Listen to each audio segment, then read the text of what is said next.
center of the field. It's going to be Noah Campbell, senior kicker for the Mustangs, to boot it from his own 40-yard line, and this rival game is underway. High, short kick, taken at the 24-yard line, up, back, to the 25, looking for the 30, breaks outside, 40, midfield, blockers, 40, 30, 20, 10, and he's flag on the play, and he's out of bounds at the 7-yard line.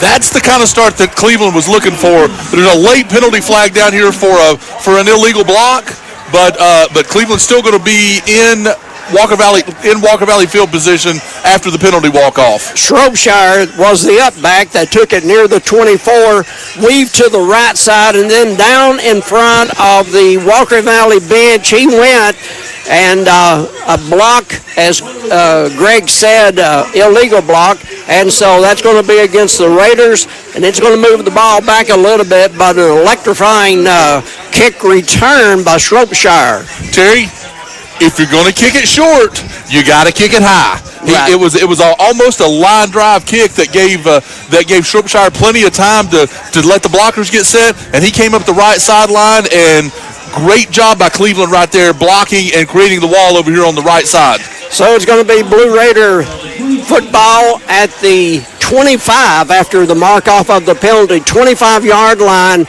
of the Mustangs. So almost immediately Cleveland is in the Kia of Cleveland drive zone. If they get to the 20-yard line, they're in the Kia of Cleveland drive zone. Hubbard very, very late getting on. And now flags as we have three players moving at the same time. So Cleveland late getting the 11th man on, and then it's going to be called, as the official's mic is much too heavy. He's going to have to lighten up the volume on that. 5 yards against Cleveland, back to the 30 of Walker Valley. You have a 60-yard return, and now you've got two penalties in a row. And first give, Davis left side, got a block on the corner and cuts it upfield. Flag on the play, and he's down at the 18-yard line. Sarton on a hold. He's spun his guy. So we're 3 plays in and 3 penalties for Cleveland. So Cleveland starting off not like last week where they had the penalty situation under control at McMinn, and this is beginning to look like 2 weeks ago when they had over 20 penalties against Clinton, and Cleveland is already back to the 41 of Walker Valley after they got the ball down to about the 10-yard line with a great kickoff return. Shropshire's return got them near the 10 before he was out of bounds. First in Walker Valley for Cleveland here. And that's right. If they get to Walker Valley, they'll get a first down. Pass, Hubbard, backfield, makes a nice fake, cuts it down the sideline, 35-30, and on his feet to the 20-yard line. What a nice move by Hubbard. The first guy just fell for air, and then he cut upfield, and great speed got him down to the 20. Cleveland wants to go first after a 21-yard pickup by Hubbard. Quick toss. It's going to be over to Trent Collins, and Trent looks like he's got a first down. He's out of bounds near the 12-yard line. Chains will be moved for the first time tonight. And this initial drive is brought to you by First Tennessee Bank. Make that First Horizon Bank. Quick give. Nice Hubbard, recovery there.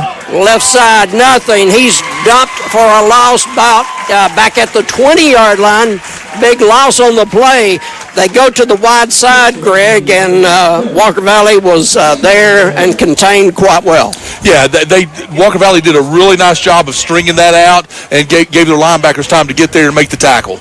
Stevens to await the snap from Dugan. And it's going to be Davis left side. Got an opening to the 10 and down near the 8-yard line. Jason Hildebrand, that hole opened up big time. Yeah, it did, and it's good to see Isaiah out there running with authority tonight early on. Cleveland just got to get this thing in here and do something and keep Davis involved. And this time Davis left side opening. Greg could have walked through, and it's a touchdown for Davis. from about 8 yards out. Cleveland scores after 3 penalties, put them back at the 41 of the Mustangs. And that offense took over, got away from the penalty bug, and came up big time with Davis scoring again. So Cleveland on top. And here's a quick give, and into the end zone on a run and play will be Sawyer Boyd. Boyd, as Cleveland lines up like they always do, people everywhere, and Sawyer Boyd goes for 3 yards. It's 8-0 Cleveland early in the game, and we'll be back in 60. Paula, tell us about how you came to shop at Chattanooga Auto Square. Well, I was introduced to it from my husband. He purchased his first Range Rover years ago. And then occasionally I'd start asking him if I could start driving it. I would confidently recommend them. I mean, they make you feel like family from the moment you arrive. Being in real estate for like 34 years, you really come to value and appreciate the level of service that Range Rover gives you. Chattanooga Auto Square, luxury lives here. Are you noticing cracks in your foundation walls, moisture in your crawl space, water in your basement, or sunken concrete in your driveways or sidewalk?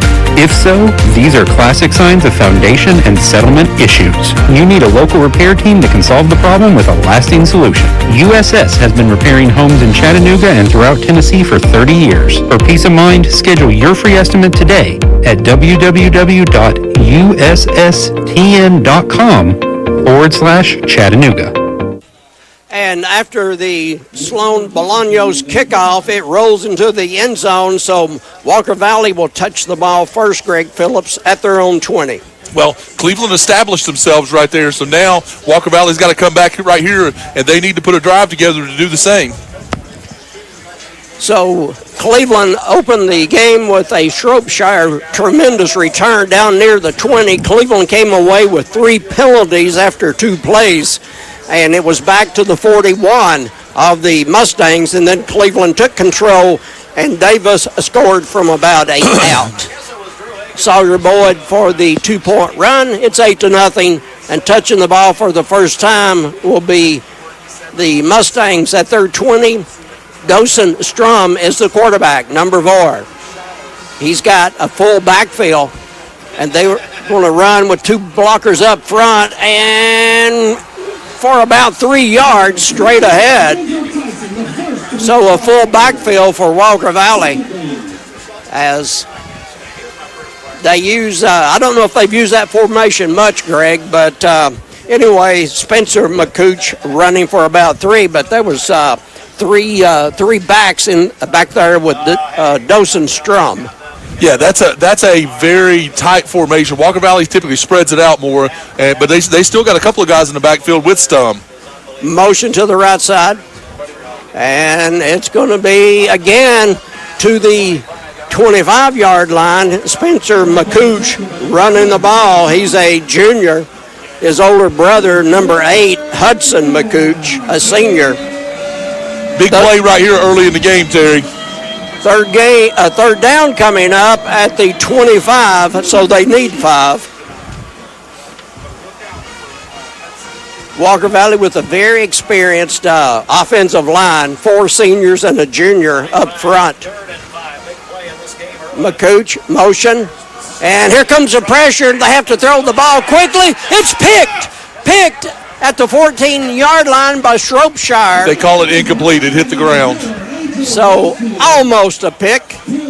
That time, Strum, when he pivoted to his right side and looked for a receiver, there were 2 Raiders on top of him, and he threw that one before he wanted to. Was A.J. Westfield in the backfield before the ball was snapped? I think he started in the backfield. He was back there so quick. I mean, Stum barely had gotten the snap, and Westfield was already on him. Great job by Westfield just creating havoc in the backfield right there. So Walker Valley waiting for the punter to get out there. Here he comes. That's it's hilarious. A senior, Dylan True.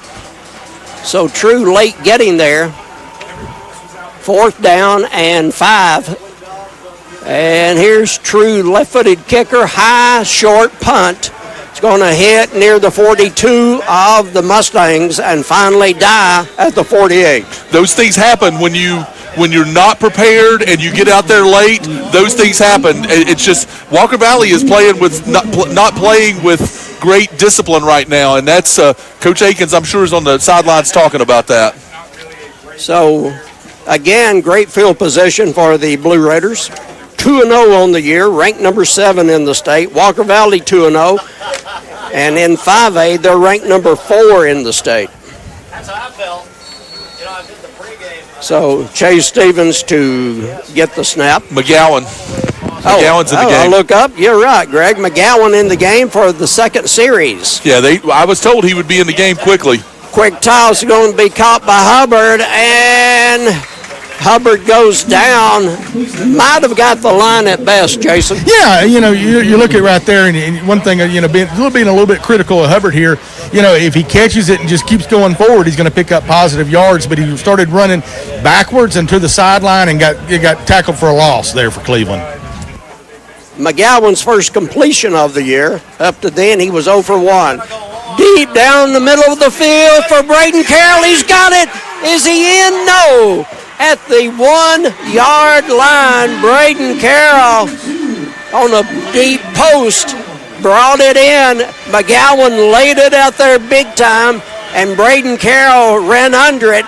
One-on-one coverage for the Mustangs. Terry, we talked last week while we with the game delay of what a nice deep ball that Kason McGowan throws. He threw that up and just let his soon-to-be all-state receiver run under it. And Big Westfield's in there as a running back, and it's going to be touchdown Cleveland. Braden Carroll on the direct snap. I was waiting to see what Westfield did. So Braden Carroll again on a rushing touchdown. And for Braden Carroll, that is 3 rushing touchdowns on the year. A big surprise to me, Greg.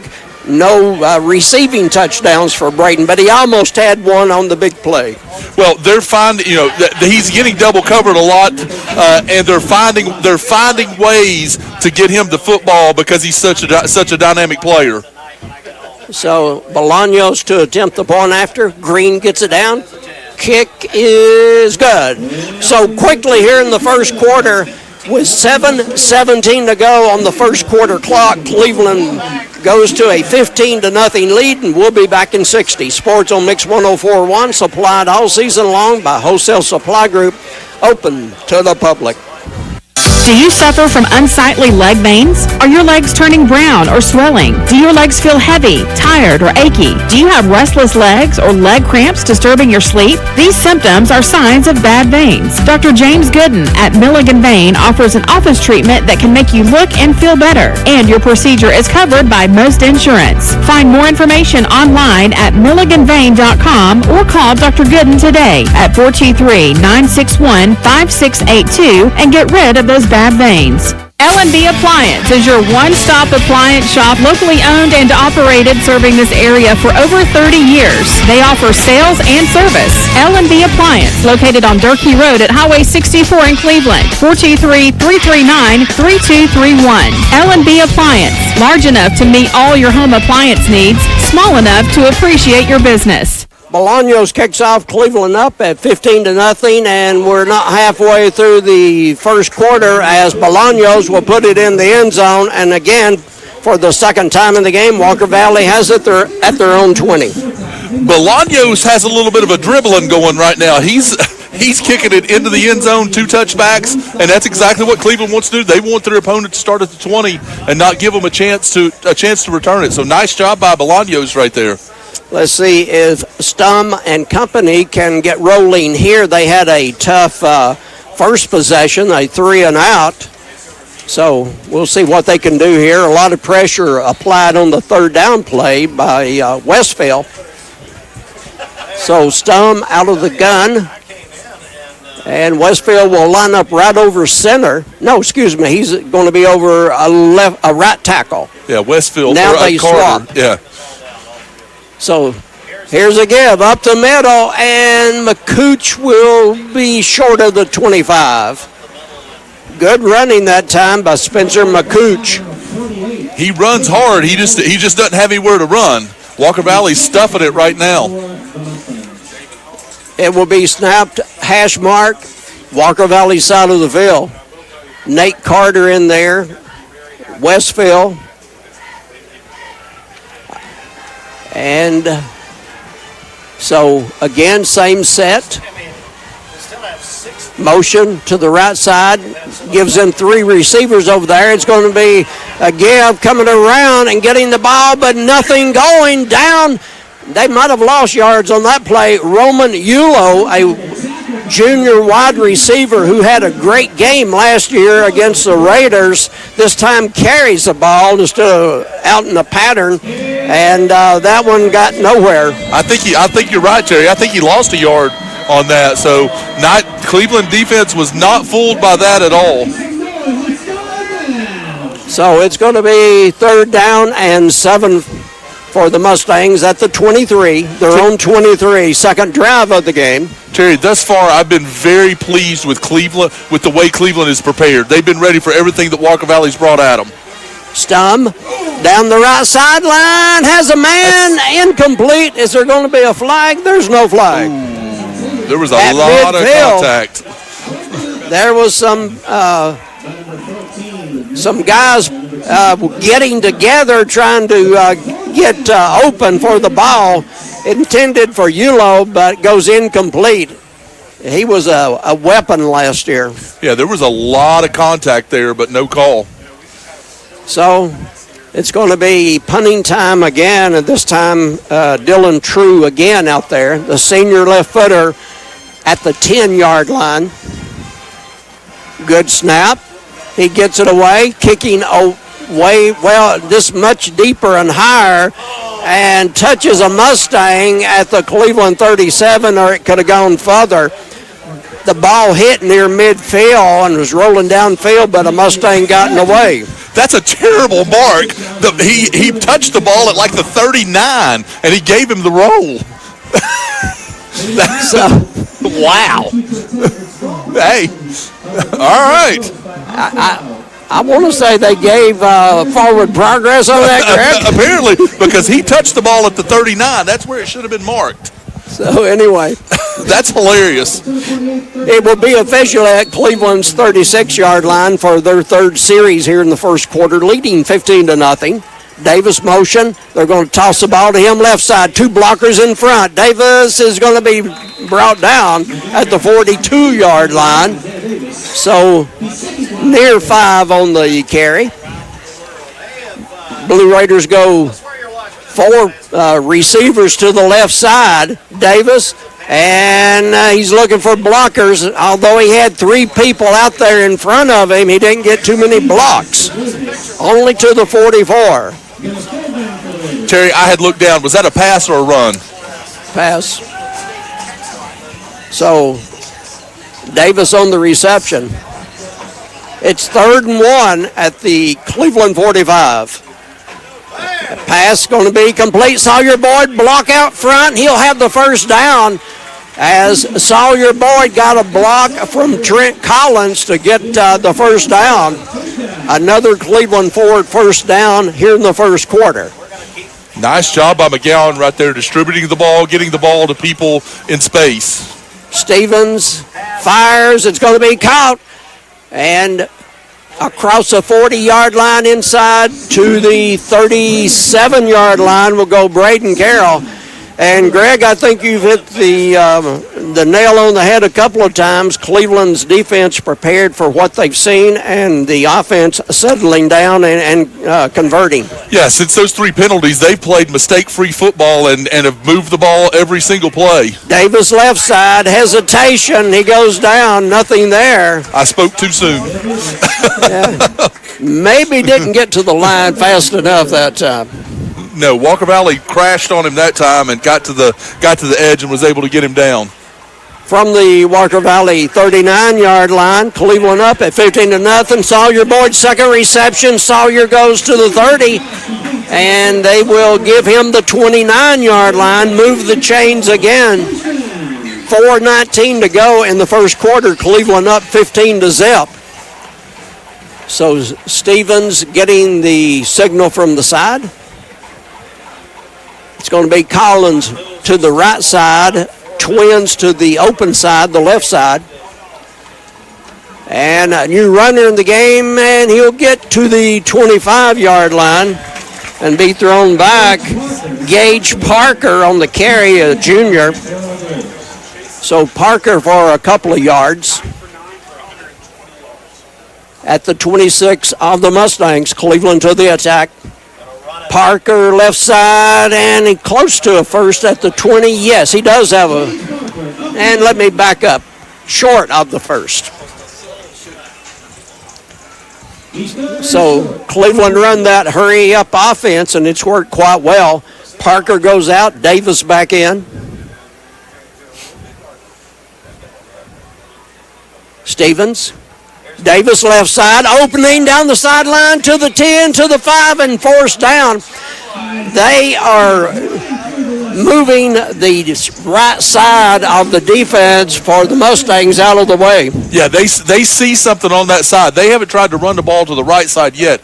Every play has been off tackle or outside for Cleveland on every drive. So they've seen something on that left side that they can exploit. At the 5-yard line, keeper Braden Carroll for a couple. And Jason, if they score here, it's going to be a huge first quarter lead. Yeah, you're exactly right, Terry. You see, with 2:45 to go in the first, and if you're Walker Valley coaches, you have to be concerned at this point. The tempo that Cleveland's running, the drives that Cleveland's put together, and they don't have a first down yet. That defense could be sucking wind. It's going to be Braden Carroll right side, and a flag on the play. Carroll walks into the end zone, but a flag went flying. Yeah, there was a reason why he was wide open on the outside there. That end right there just basically took him and grabbed him and just turned him to the inside. So there was a reason why he was that open. So wipe off the Braden Carroll touchdown run, and it's going to be ball back to the 11-yard line for Cleveland. Second down, goal to go from the 11. Clock will show 2:27 first quarter. Cleveland up at 15-0. This game also on mixedtv.tv. Never mind. Everybody's stuck in their hotels. So it's going to be Braden Carroll again. Close formation by Cleveland. Everybody in tight. Now they move the offensive lineman to the left side, and the power will be left side. And a timeout on the field. We'll take a timeout with Coach Taggart. We'll be back in 60. Sports on Mix 104.1, supplied all season long by Wholesale Supply Group, open to the public. Are you looking for a new or pre-owned vehicle? Toyota of Cleveland has you covered with the largest selection of pre-owned vehicles in the beautiful city of Cleveland, Tennessee. With an expert sales team, Toyota of Cleveland would love to put you in the vehicle of your dreams. Top-notch service team, expert sales team, and the largest pre-owned selection? Why look anywhere else but Toyota of Cleveland? Exit 20 and online at toyotaofcleveland.com. Toyota of Cleveland cares. Is your home too hot in the summer and too cold in the winter? At Central Heat and Air, your local HVAC experts, we've got you covered. Our top-notch technicians provide fast, reliable service to keep your home comfortable year-round. From installation to maintenance, we handle it all. You'll never be left out in the cold or the heat. Call Central Heat and Air today at 423-478-7778. That's 423-478-7778. Or visit us online at docsair.com. That's DOCSAIR.com. Central Heat and Air, your healthy home company. 25 on the first quarter clock. Cleveland knocking on the door at the Walker Valley 11-yard line. Second down from the 11. Spread formation. Cleveland has 4 wide. And it's going to be a little toss, and dropping the ball is going to be Davis. He had room, but took his eye off the ball at the last second. It's the first incompletion for Cleveland. So Cleveland, 9 of 10. Cleveland's used 2 quarterbacks. Stevens with most of the playing time, but McGowan came in and threw a beautiful deep ball down to Braden Carroll that was stopped at the 1.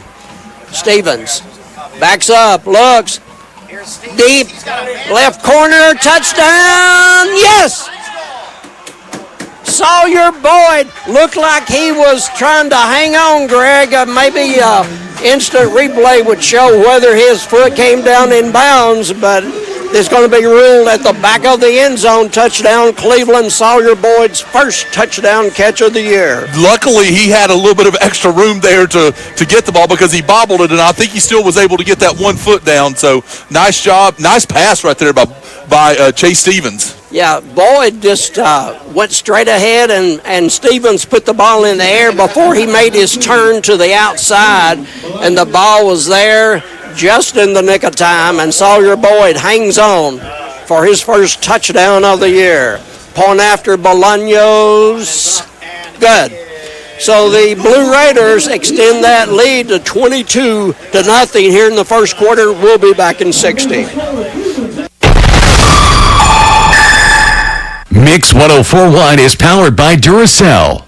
When you need a new roof, it's all about trust. Your home is too big of an investment and you can't afford to make a mistake. Cleveland Plywood has the products and expertise you're looking for. Contractors have trusted them for over 50 years. Cleveland Plywood carries only proven products from reputable suppliers like IKO. IKO Cambridge is one of the heaviest weight asphalt shingles you can buy. Ask the experts at Cleveland Plywood to show you why that's important. Plus, IKO's limited warranties are among the industry's best. Protect the investment you made in your home. Go with the pros at Cleveland Plywood. Visit them at 2700 20th Street Northeast in Cleveland.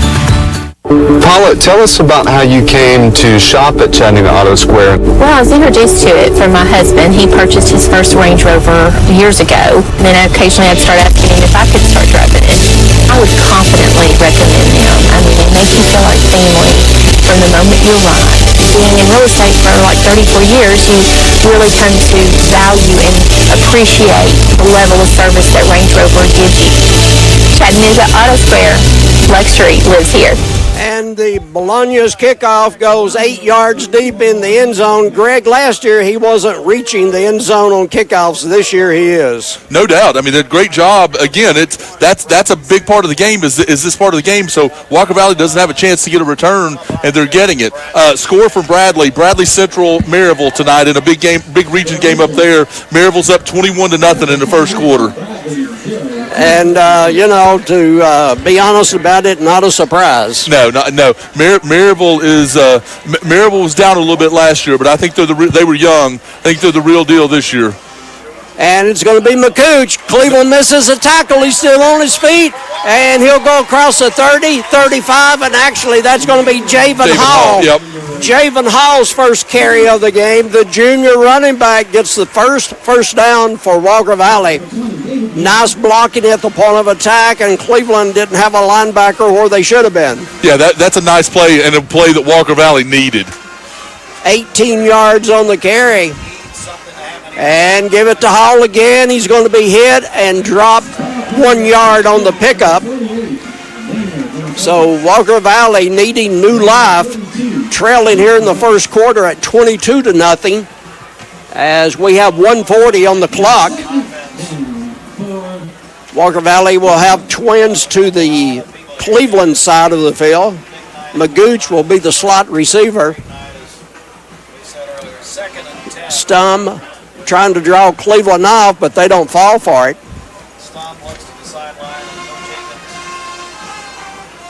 Gives a play, and it's going to be a give, and it's going to be McCooch back in there, and he gets through one arm tackle and will make it up to the 43-yard line. So hard running by McCooch.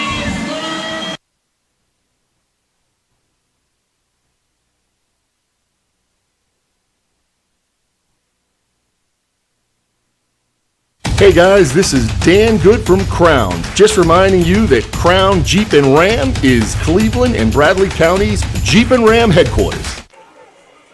And bring a man in motion. Ball snap, style pressure has to get out, and he is going to be incomplete. So that's going to bring up 4th and 5. Walker Valley set to punt again. Well, it looks like, Coach Akins is kind of taking his time sending the punt team on. They've got to figure out the pass protection. Anytime Dosen has went to throw the ball, it's been in obvious passing situations, and he's had defenders all over him. Yeah, they're going to have to open up the playbook early on.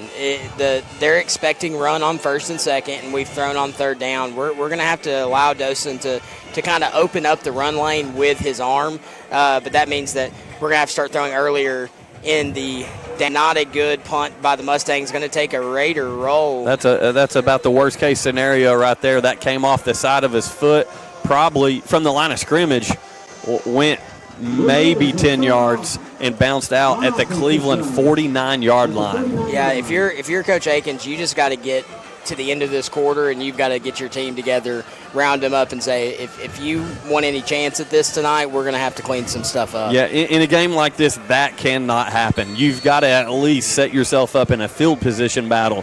You can't be going 3 and out. Obviously, Mustangs only 1 first down offensively, but then punt the ball 10 yards and it roll backwards 5. Yeah, Cleveland has had phenomenal starting field position all night, and it shows on the scoreboard. So Cleveland's going to bring 2 men in motion, both tight ends. Ball's handed off to Davis. He's going to be off tackle. There's a holding, and this is coming back. Yeah, that's one thing. Cleveland kind of got it under control after that first series, but another LMB appliance penalty on the Blue Raiders. That's one thing that will slow down this Cleveland offense if the Mustang defense isn't able to. Yeah, absolutely. It's I want to say this is probably the 6th or 7th penalty that Cleveland's already had tonight in the first quarter.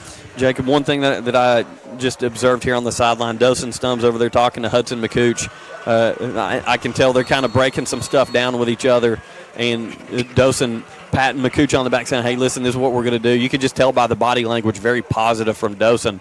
Those guys itching to get back out there, got to come up with a big stop here, and the Mustangs on a good, they just do a stop route there on the far side, Jacob. Yeah, they try to get it out wide, and Walker Valley jumped all over it, so that's going to bring up 2nd and 20 for the Raiders. That's going to bring us to the end of the first quarter, so Walker Valley kind of needs to have a little reset here. A tough first quarter, 22-0, the Raiders lead. We're going to send it back to the station for a 1-minute break. We'll be back after the break.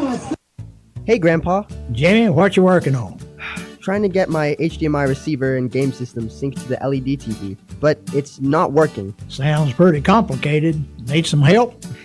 No offense, Grandpa, but I don't think old-fashioned friendly can fix this. Jimmy, are you saying that if folks are old-fashioned friendly, they can't be technical experts? Pretty much. Well, at Springdale Heating and Air, the technicians are old-fashioned friendly, and they're technical experts. They invest over $15,000 in each technician's initial training. Really? Jimmy, I think I see your problem. You need to go from HDMI out on the TV to HDMI in on the receiver. Grandpa, how'd you figure that out? Just cause I'm old-fashioned friendly doesn't mean I can't read a wiring diagram. Springdale Heating and Air. Old-fashioned friendly. And always more than your money's worth. 479-6363.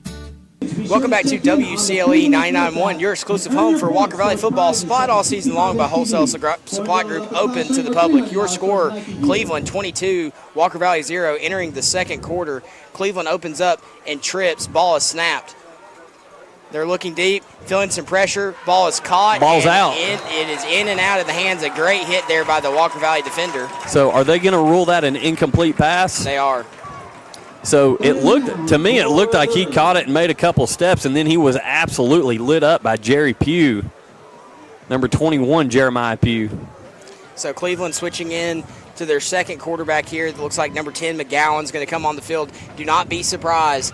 It seems like they like him for the long shot downfield. Do not be surprised if they try to take one here, as it's 3rd and 20 for the Raiders. Yeah, Cleveland cycling a lot of guys onto the field here. I'm counting players, too. They've been doing a lot of that. Ball snap, pressure on the quarterback. Going to get it out wide. It's going to be caught, but not enough for a first down as long as the defenders can hold on. They're going to push him out of bounds. So Walker Valley with their first defensive stop tonight. Big defensive stop, too. That's going to bring up 4th and 12. That's exactly how you want to start this second quarter. The score's 22-0. They're going, Coach. So it's 4th and about 12, and they've got the offense on the field. I bet you they went no biters. They tried to get them to bite. The Troy Descavich here on the end moved but did not get into the neutral zone. He's going to drop back and pooch punt. And that's a smart move because that ball's going to hit at the 25 and roll inside the 20, and it's hit at the 19. Again, a coverage guy now, this time for Cleveland, hitting the ball when it's got a good roll going. I don't know what these guys are doing tonight. Yeah, the signals, Peter, get out of the way. That's a term that football players use. So that looked like he did it on purpose. I know, it almost seemed like he tried to kick it down into the one. But so Walker Valley with some new life here. The second quarter hopefully is a different story. Maybe they can fight their way back. They will get the ball back at halftime. So again, I think here we've got to switch it up a little bit. We're a little predictable on offense so far in the game. They wanted to be able to dominate the line of scrimmage, but haven't been able to so far. Yeah, the defense is coming around. Good stop, good series there from the Mustang defense. You're starting to see the Cleveland offense tire themselves out as part of that as well. But now you got to pull the weight, as you said, offense, and that first play run up the middle for the fourth consecutive drive. We're tackled for a loss of about 2. So to your point, Jacob, I agree. You've got to change some things up. Cleveland's kind of anticipating everything at the moment. Yeah, you've got some good size with some of your wide receivers, with Roman and those boys out there. So again, it's been a staggering start for sure for the Walker Valley Mustangs. Yeah, that's Luke Hayden out wide. Obviously, Luke kind of helping fill the void of Zeke Garrison, who was injured last week in the Polk County game. So 10 seconds left on the play clock. Stum up to the line. Ball snapped. He's going to look, drag, throw. He throws, gets it out quick to Tate Roundtree. He's to the 20. Going to be tackled at the 25-yard line. So good gain, a gain of about 7 on the play. Great throw by Dosen Stum on the move. He was rolling out, flushed here to the near side, rolling out to his right, delivers a good ball to number 10 for the Mustangs. Tate Roundtree. Tate gets upfield, so that's going to bring up a 3rd down and 4 with 10:18 to go in the first half. Cleveland with a 22-0 lead. If you watch our coaches show, that was the flood play they ran right there, high to low. Dosen got his eyes out quick. The low route was open, and he got it out quick to Tate and was able to get a good gain on the play. So that's going to bring up 3rd and 5. A big 3rd down here for the Mustangs. Need to convert. Yeah, you've got to convert right here for momentum's sake, if anything. They're going to be pressure off the edge. Dosen's going to get out quickly. It's high, and it's going to be incomplete. Yeah, that one was intended for number 8 of the Mustangs, Hudson McCooch, and just out of reach, just off of his fingertips. It's 4th down, but Dosen Stum looking like he wanted to stay out there, frustrated that he didn't make that throw. Not a terrible ball, just out of reach of the fully extended Hudson McCooch. No, when we're in passing downs, they're bringing lots of pressure. He's having to get the ball out quickly.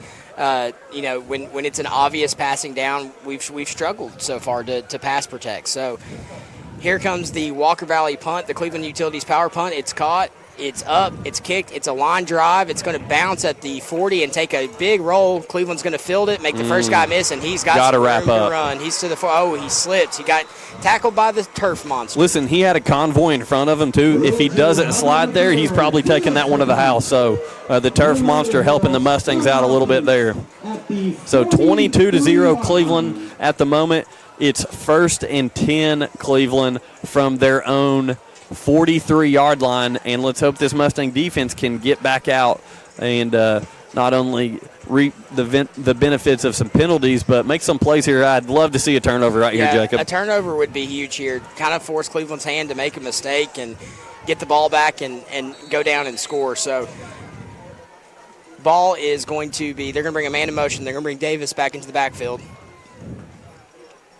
2 wide receiver set, ball snap. They're going to get the ball out quickly to the running back. He's going to be tackled for no gain on the play. Great job by number 2, Aiden Burns. Great open field tackle. Yeah, he's having a great night so far.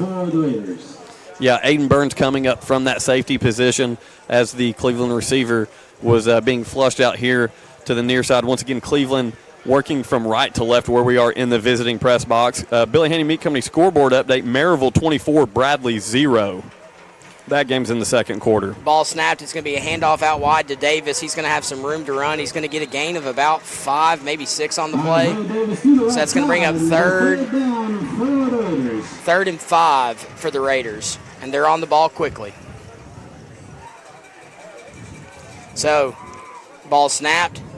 They're going to get it out quick. It's going to be incomplete, so kind of moved too fast. Ball intended for number 2, Carroll, hit him in the hands and he dropped it. So that's going to bring up 4th. And it looks like they've adjusted a little bit, maybe 4th and 4. So Walker Valley defense showing up, but we talked about this pregame. Cleveland looks at what the defense has given them. It's 4th down and 5, and it looks like they're going to run an offensive play here. They at least show it. They show motion. And let's see what number 16 quarterback Chase Stevens for Cleveland does. He's looking over at Coach Tygard for the signal.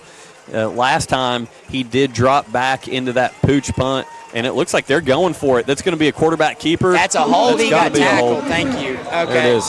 So that is a would-be first down for Cleveland, but the offensive lineman for the Blue Raiders literally had some double underhook wrestling action and slung the I believe, was that Discavich that was getting into the backfield that got tossed down? I think it was. It looked or was like it Shantz? Okay. Looked like Shantz, and he grabbed Shantz and basically pulled one of your wrestling moves. No doubt about it.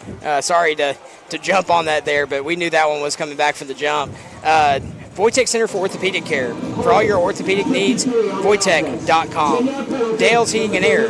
Just call Dale's. Just call Dale's.com. So that's going to bring up 4th and long for the Raiders. Looks like they're going to drop back to punt. So back for the Mustangs, number 1, Spencer McCooch. We've seen him return a kick for a touchdown. This would be an ideal situation for him to take a punt to the house. Cleveland, even with some trickery on the punting side, they're putting some man in motion. It's going to be a low snap. He's going to have to get on it and kick it, and he still gets a beautiful kick out. That's going to roll all the way down to the opposite 35.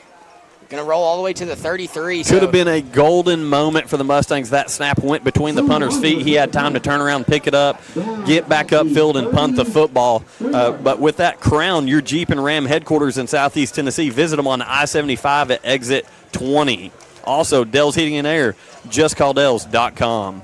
So with that, the Mustangs take the field on yet another offensive series. We've seen it gradually getting a little bit better. We've been able to start to move the football, pick up some first downs. We've got to find that end zone right here. Right here. This is what I need to see. You've got Roman Yulo with the definite size matchup out here on the outside.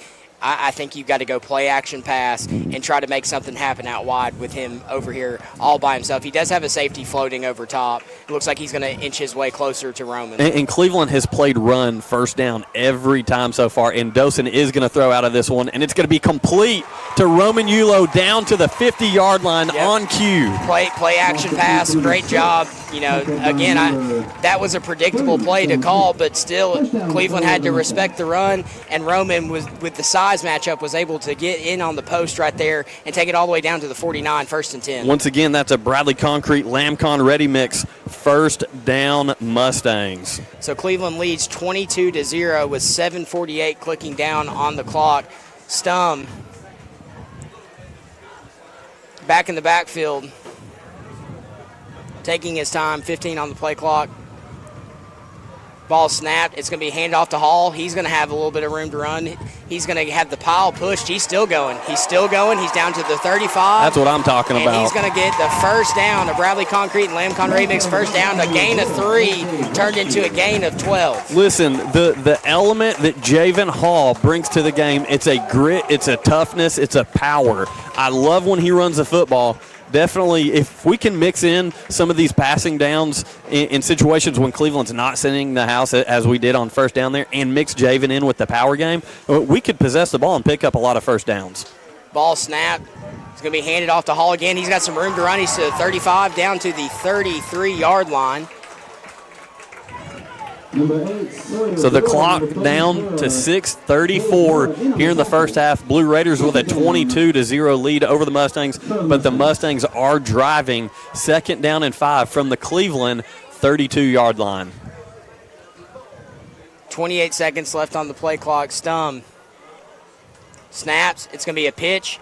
Another pitch, a third pitch. He's got a man wide open, Tate Roundtree, and it's going to be a touchdown Mustangs. What a play. Tate Roundtree. Well, listen, first we got to break this down, but that's a Wright Brothers Construction touchdown, number 10, Wyback Tate Roundtree.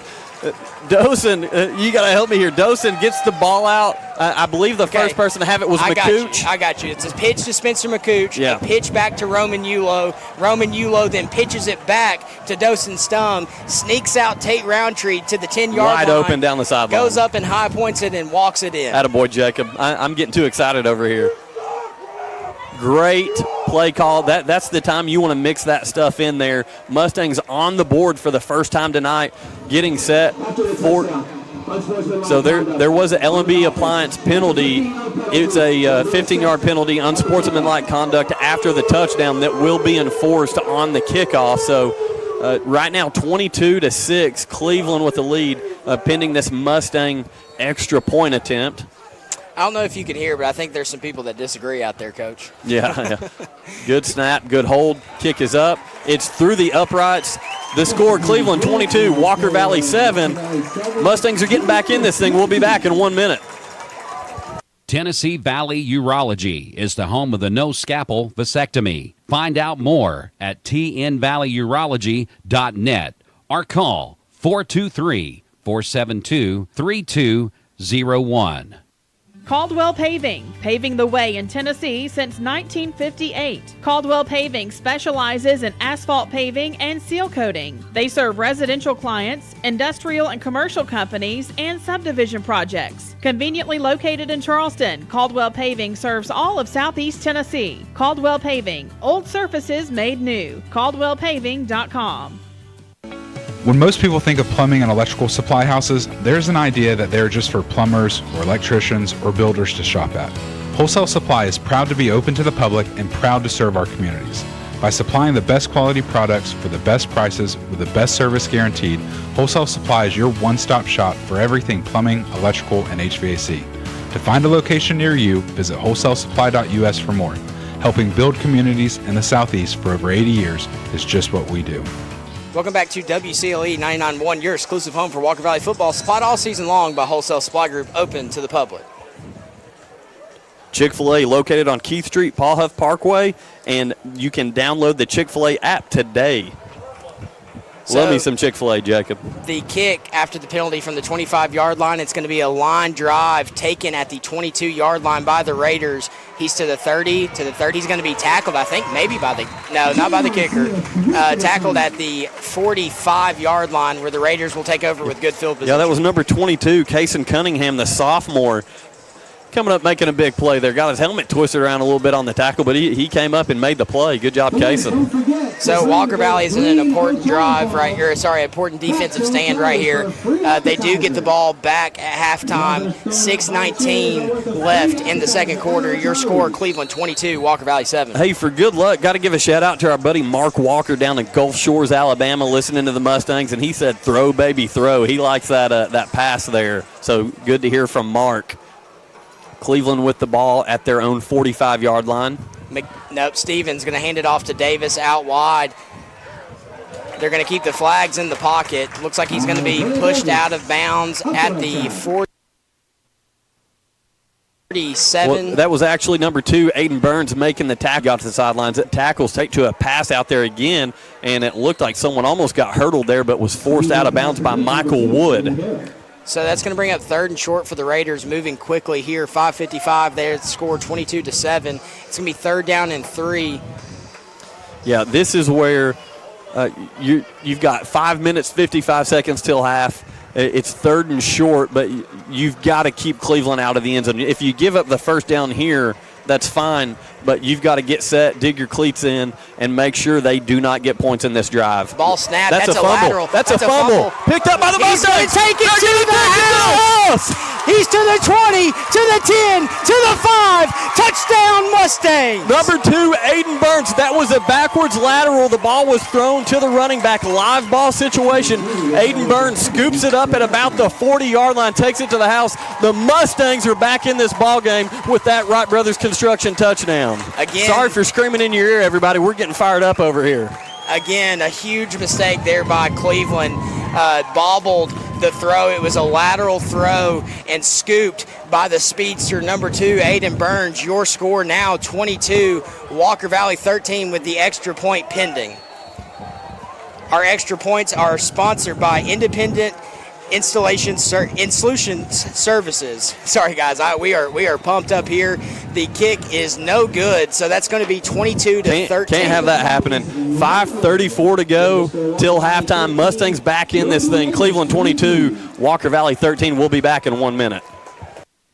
Pediatric Dentistry of Chattanooga, the dental office built for fun. From the moment your child walks in the door, they know they are somewhere special. Their awesome staff will make your kids want to visit their office. From the over-the-top safari theme to their state-of-the-art game room, your kids will have a blast at Pediatric Dentistry of Chattanooga. Dr. Esling Blair, Dr. Newman, and Dr. Wilson are now accepting new patients. Call today at 476-2160, and they will be happy to get your child scheduled. Pediatric Dentistry of Chattanooga, 423-476-2160. Duracell in Cleveland is now hiring mechanical skilled technicians from $22.17 to $27 per hour. Excellent benefits beginning day one. Medical, dental, and vision insurance. Paid vacation, holiday pay, 401k tuition reimbursement, and more. Apply at Duracell.com. Solutions Finance of Tennessee, your hometown lender. Locally owned and operated. Loans for used cars, motorcycles, ATVs, home improvement, furniture and appliance purchases, and other worthwhile purpose. Solutions Finance. Keith Street, phone 339-6772. Welcome back to WCLE 99.1, your exclusive home for Walker Valley football, supplied all season long by Wholesale Supply Group, open to the public. The tides have turned here in the second quarter. Walker Valley with 13 straight points makes this a 22-13 game with 5:39 left in the second. Well, Jacob, you nailed the nail on the head right there. You can tell there's been an absolute momentum shift, the energy all over here on the Walker Valley side as they get ready to kick this ball off.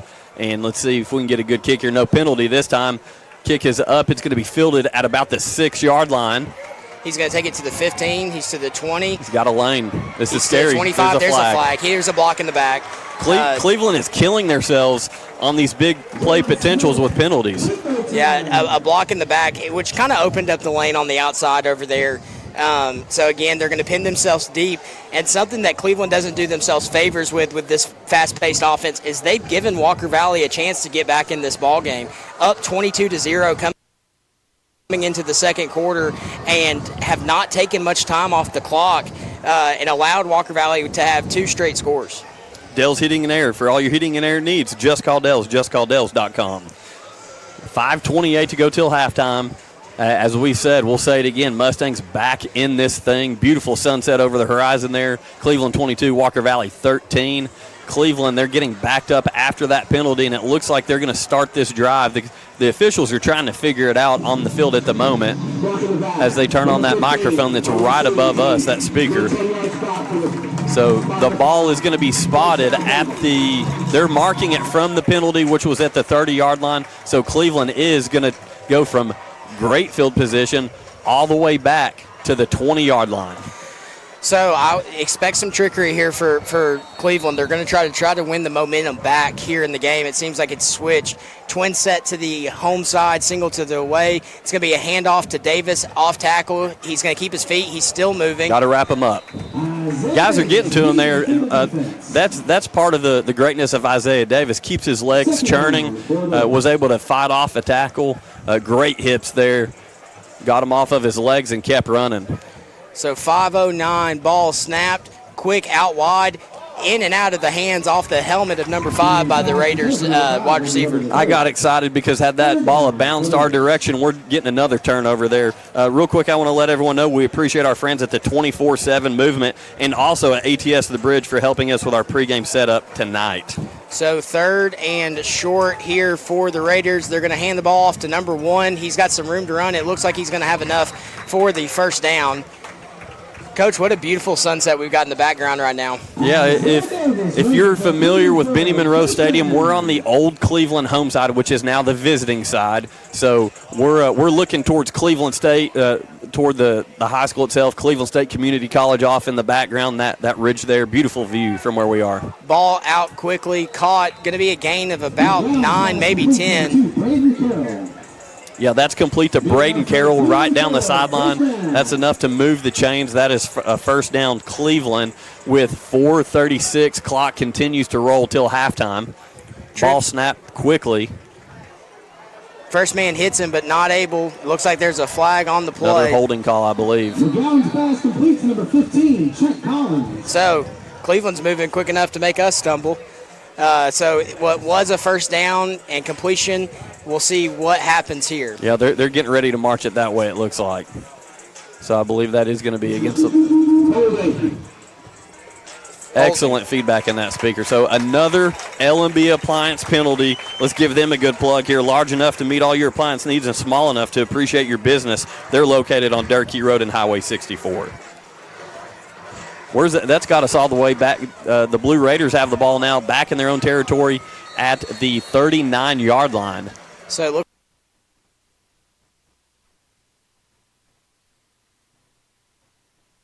like first and maybe a long 13, 14 about yards. 14 is what I'm thinking here. Intercepted the football. What a second quarter here by the Mustangs. Unbelievable. Let me tell you what, Troy Duskevich, one of my wrestlers, very proud of that young man right now. He's an all-state wrestler, but he's also a big Notre Dame fan, and Notre Dame is excellent at defending screen passes. He knew what was coming, and I guarantee you I'll ask him and he'll mention that, but he snuck out there, went up and took the football right out of the air. It looked like he did a good job of filling his run lane down, and he realized that there was no real pressure on him. He sneaked back a little bit, saw that the screen pass was coming, high-pointed the football, and what a turn of events here at Raider Stadium. And Troy's a defensive end. He did a great job getting right in front of that running back, knew where he needed to be, just kind of hung out right there, almost in like a zone defense type position, ready to come up and make a play if he needs to. But that time, and Troy's a long kid, he went up and took the football out of the air. So first and 10 Mustangs from the Cleveland 33-yard line. Stum's going to throw.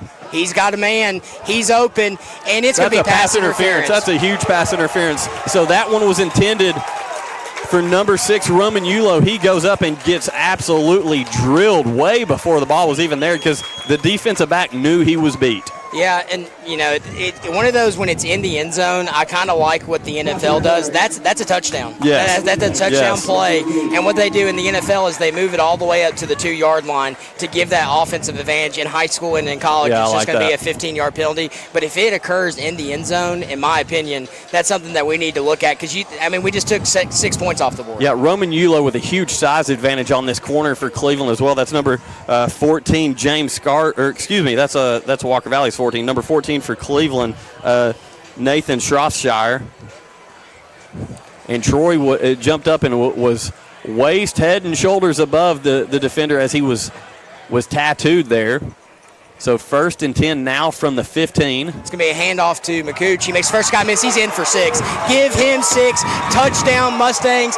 We are back in this thing. Listen, Jacob and I are fired up because now that's Spencer McCooch with a Wright Brothers Construction touchdown. Followed his blockers. Listen, how about the flow show right there holding their blocks? This is a tough Cleveland defensive front. Flow show, the offensive line of Walker Valley, making sure that there was enough run lane for Spencer McCooch to take that one to the house for the Wright Brothers Construction touchdown. It looks like we may have a switch at kicker, Coach. It looks like 22. Is that 82? 82, yep, you're correct. Number 82, that's Noah Campbell. He's a senior.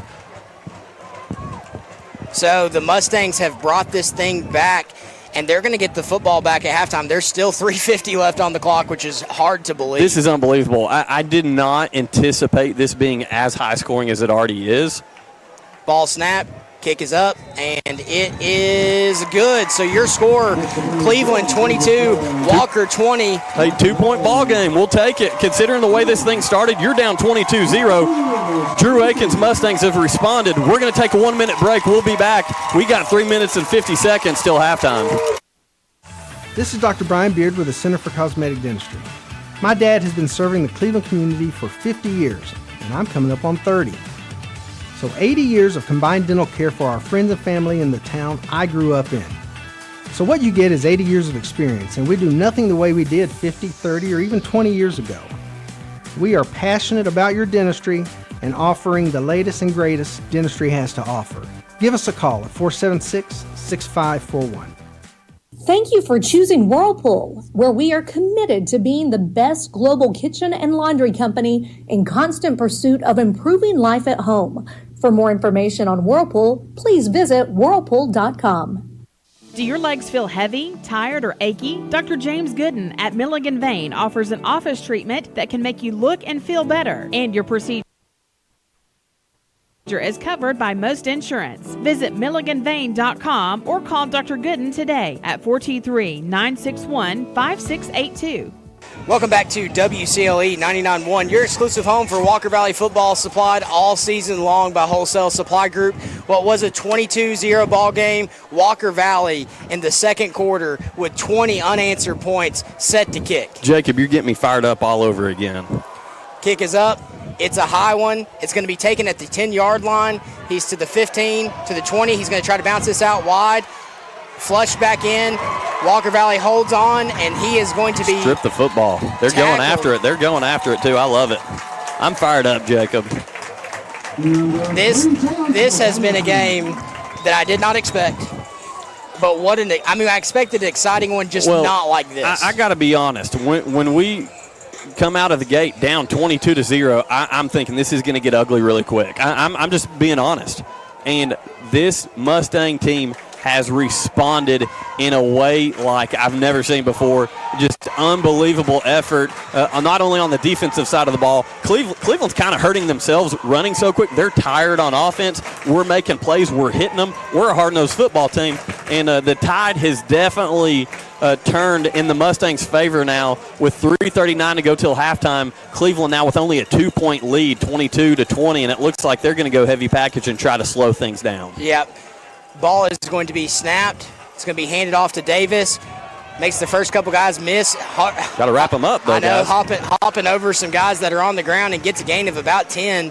So that's going to bring him to the 39-yard line, 1st and 10 for the Raiders. Listen, Isaiah Davis is their safety valve. He's their guy that when things are going south, they're getting him the football and second play in a row back to him. Walker Valley does a much better job on this one, though. It looks like he's going to be dropped for no gain, maybe even a loss. Let's see where they mark the football. It's going to bring up 2nd, and they're going to give him a yard. So that's forward progress there. One thing I know I've talked about it a little bit here, but Aiden Burns at the safety position, it reminds me of Brady Montgomery when he was playing safety for the Mustangs. He is flying up like a torpedo and just getting right in the mix. This is a deep ball. Michael Woods got it intercepted! Michael Wood! Intercepted! Jacob, I told Michael Wood all week this week, dude, you're getting a pick. You're getting a pick this week, and he just took that one out of the air. Michael Wood with the turnover. Man, that Cleveland section's pretty quiet over there right now. And here's the thing, they're almost outpacing themselves. You've got number 0 who's in there run blocking and then has to turn around and go back out there and be a defensive line. They are moving so quickly that they're starting to make mistakes, and that's the 3rd straight turnover. Match that along with the penalties. That's why Walker Valley is back in this football game. And listen, you've got an opportunity here, if you're Coach Akins, to take the lead going into halftime. There's 2 minutes and 45 seconds on the clock until the half, and the Mustangs starting this drive.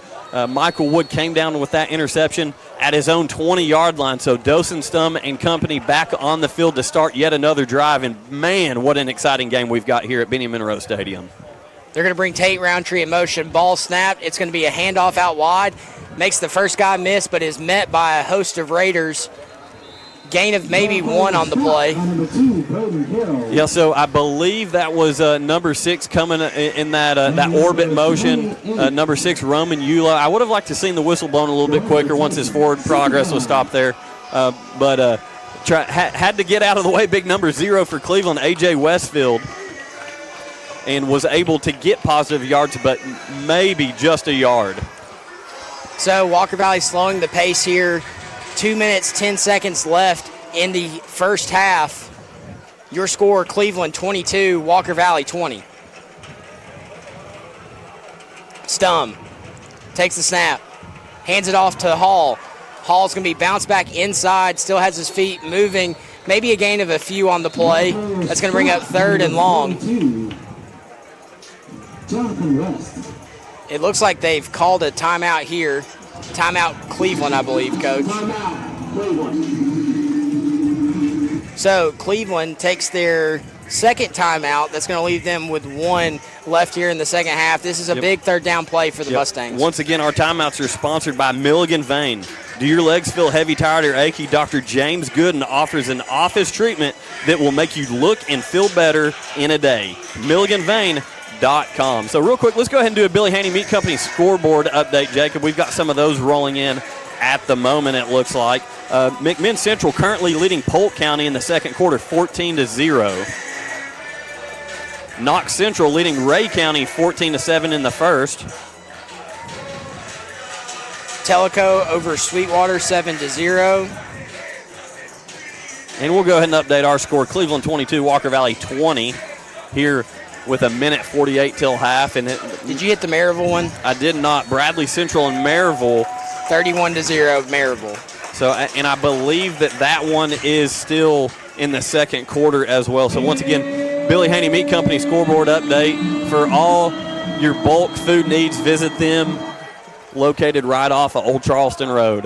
So, Stum, they're going to bring a man in motion, empty backfield, looks, throws, gets it out wide. He's got a man, he's got to make the first guy miss, and he gets a shoestring tackle for a stop that will not be a first down for the Mustangs. It looks like Cleveland's going to call their final timeout. Yeah, so that was completed in number 8 of the Mustangs. That's Hudson McCooch, and he was just an ankle tackle away from getting the 2 more yards he needed for that first down. But so it's going to be 4th and 2 with a minute 40 to go here. And I would presume Coach Akins is going to play this smart, but they're meeting with both units right now, the offensive unit and the defensive unit. You're back within 2 here. I don't think it's worth doing anything too tricky here. I would not mind going a hard count right here. Yeah, absolutely. You've got your 3 timeouts, 3 timeouts. Yeah. So I can't see. Yeah, so Cleveland has rolled. There's 2 each. Cleveland's got 2 timeouts. Walker Valley's got 2. I think Cleveland's taking all 3 of theirs, Coach. Well, they've got the 2.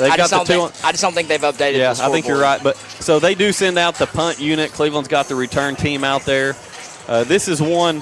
If you're the Mustangs, I want to have a low line drive bouncing punt that's going to be hard to field. Try to get it right down this near sideline. The Mustangs punting from left to right here in the visiting press box. So, snap. Kick is up. Much better punt. It's going to bounce at the 50, take a Walker Valley roll, and be out of bounds at the 46-yard line. So time to work here for the Raiders. 1:31 left in the second half with some pretty decent field position. Coach, what a game this has been so far. Well, this Walker Valley defense, listen, when we got this thing rolling, they came out, they got punched in the mouth 3 times in a row, it felt like, and kind of got their bell rung, and we're kind of shocked, to be frank about it. And they have done nothing. They picked themselves up off the canvas, and boy, have they been ready to go, forcing turnovers. Of course, the last one, Michael Wood, a huge interception. Man, it's just the energy has completely been pumped back into this Mustang team. So they're going to bring a man in motion. They're going to fake it to him. They're going to now throw it to him. Out wide, it's Davis. That might have been on the turf. He did a good job catching that one and scooping it up if not, but they tried to swing it out wide. Isaiah Davis coming out of the backfield for Cleveland. Again, caught that one right off the top of the turf and was immediately wrapped up after about a gain of 1.5 yards, maybe 2 yards. So they are already on the ball, trips to the away side. It's going to be a handoff to Davis. He makes the first couple guys, slides through him, and he's going to be down at the 47-yard line, so he's going to be short by 1. Well, I'd say if they're able to get about 5 to 10 more yards here, they're in range for their kicker. Yeah, I would say they need about 15 to feel comfortable. Ball snap, got a man open. Ball is going to be in and out of the hands. A great job defending there, knocking the ball out of the hands by number 21 of the Mustangs. That's Jeremiah Pugh. Jeremiah Pugh coming up with a big play. Good tight coverage from him. The receiver was able to get over the top, but Jeremiah stayed with him stride for stride. And I tell you what, that's a heck of an effort against a very good Cleveland receiver, number 3, Jayon Smith. You're in dangerous territory here. It looks like Cleveland is going to go for it, 4th and short. But if you do not get it, you're giving the Mustangs great field position with 40 seconds. Yeah, they went hard count there. No biters from the Mustangs, and they're going to hand it off up the middle. That is going to be close, but it does look like there's going to be enough. With the second effort, he's going to have it. The clock is going to stop while they move the chains. And I think you're right. I think Cleveland's out of timeouts. Looks like we've got a Mustang down with the cramp right here. Yeah, Hope he's okay, but didn't need to give Cleveland an opportunity to reset right here. That's unfortunate timing to have a cramp, but once again, 27 seconds to go. All our timeouts are sponsored by Milligan Vein. And Milligan Vein, do your legs feel heavy, tired, or achy? Dr. James Gooden offers an office treatment that will make you look and feel better in a day. MilliganVein.com. Cleveland quickly to put a couple seconds back on the clock since it didn't technically stop there again because they have an offense that can blow the top off very quickly. Hey, we didn't talk a lot about this in pregame, but the coverage of this game tonight is absolutely insane. You've got the trifecta from WCLE. You've got us here with Sports 99.1. You've got the Cleveland Blue Raider broadcast right down the booth from us on Mix 104.1. And then you also have Mix TV here, News Channel 9, News Channel 3, News 12. Listen, everybody's here. This is the game of the week. Yeah, it absolutely is. And what's cool about being part of the WCLE family, we've all been up here during breaks saying, man, what a game. Fist bumping each other. You know, it's definitely a rivalry, but here at the station, we just love covering these athletes and giving them an avenue for football here in Bradley County. I believe that was Jack Shantz that was down with the cramp. He's up and walking off the field. So good to see him up and moving around, feeling good. And you'll catch some of that stuff early in the season like this when it's still hot. It's actually a beautiful night. We're in the low 70s now. Perfect weather for high school football. Clock rolling 25, 24, 23. Cleveland taking their time to get set. It looks like they're going to go for a final kind of shot. Ball, let's see, Coach Aikens, smart timeout here. Yeah. They went to – I actually drew up a play as a coach, and we called it the Nike formation with 4 men out wide. So they have a little diamond set out there with 4 guys out on the outside and did not have the – personnel out there to guard it appropriately. So a smart time out there by Coach Aikens, allowing his defensive staff to kind of draw something up if they come out and something like that again. No, very, very smart timeout, and that's the benefit. Coach Aikens, he doesn't waste a timeout for no reason. He likes to keep those in his back pocket for that very reason. And obviously you want to keep this a 2-point game going into the half, and you want to have your best defense out there as well. So I like the little bit of a break too. Having some fresh legs out there for potentially the last couple plays of the first half. Once again, Cleveland 22, Walker Valley 20 with 18 seconds till halftime. So Cleveland, I do not think can stop the clock. I don't know that the scoreboard is up to date on timeouts. They're going to go trips to the home side, ball snap out quickly. That was a lateral pass, but he's going to take off and run with it down to the 36-yard line. Did not get out of bounds, so the clock is setting to run. They're trying to hurry and get set. They're not going to be able to spike this one either. 2, 1. By the time it's a fake spike and it's completed. As long as we tackle him here, it's over. Yeah, so forced out of bounds at the 20-yard line. Some clock mismanagement from Cleveland there going into the half. All the momentum in favor of your Walker Valley Mustangs, trailing by 2, at one point trailing by 22. They are back in this ball game, and I'm fired up, Jacob. I am too. And, you know, in the first quarter, we were very honest about what we were filling up here in the booth. That looked like it was about to get dangerous very, very quickly and what looked to be a blowout. And I was thinking in my head, what does Coach Aikens go into the locker room and say? Well, now you've got all the momentum on your side. They swung. They punched you in the face a couple of good times. Walker Valley got up, pulled their bootstraps up, and started swinging right back. And they are in the ball game and will get the ball back in the start of the second half. Hey, what do you say we go take the lead to start the second half, Jacob? Hey, I'm ready for it. Hey, real quick, we want to thank Papa John's providing pizza for our board ops back at the station. They're also hiring right now. You can visit them online at pjunited.info. But a huge thanks. We got Elijah Kyle back as our board ops tonight. Ryan Felton helping out. And listen, the WCLE family is out in full force tonight as they've got everybody called in. Everybody's working, trying to get all 3 of these platforms, both radio, Mix TV going. Got ESPN. The pregame show was down here with Stephen Shelton and Josh Rogers. Man, I tell you what, it was a lot going on with that. We're going to take about a 4-minute break, so hang with us. We're going to take a 4-minute break, come back with your Southland Finance halftime show. Once again, Cleveland 22, Mustangs 20. It's the Southland Finance Halftime Show on Sports 99.1. Hi, I'm Brian Poole, sole owner of Poole Serenity Funeral Home and Cremation Services of Cleveland. It's going to be more of our discount funeral home and cremation center. We'll offer $895 cremation that will come with a wood urn. Only other charges the family have be for death certificates and permits. That's it. No other hidden charges, no other hidden fees. We have a traditional burial package, $4,595. That does include a casket and the services. You can reach us at www.pfhserenity.com.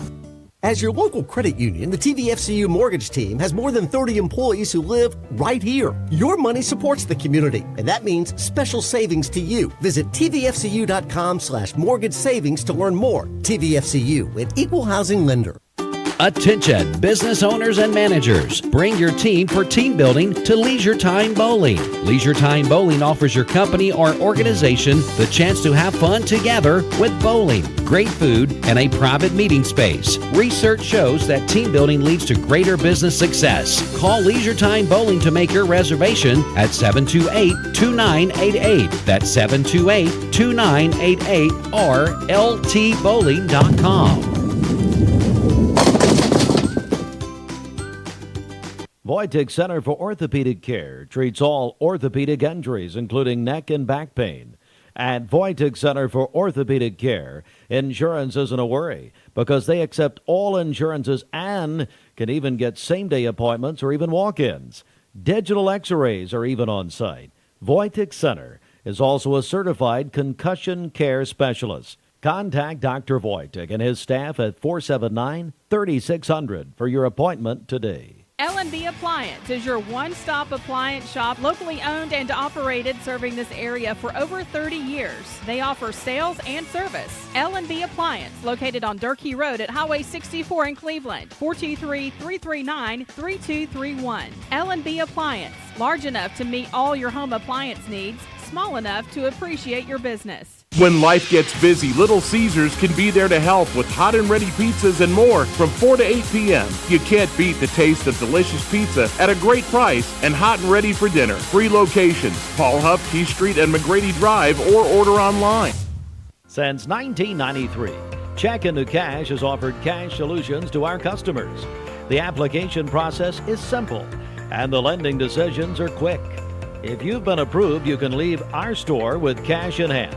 Our loan options are built to handle life's small emergencies.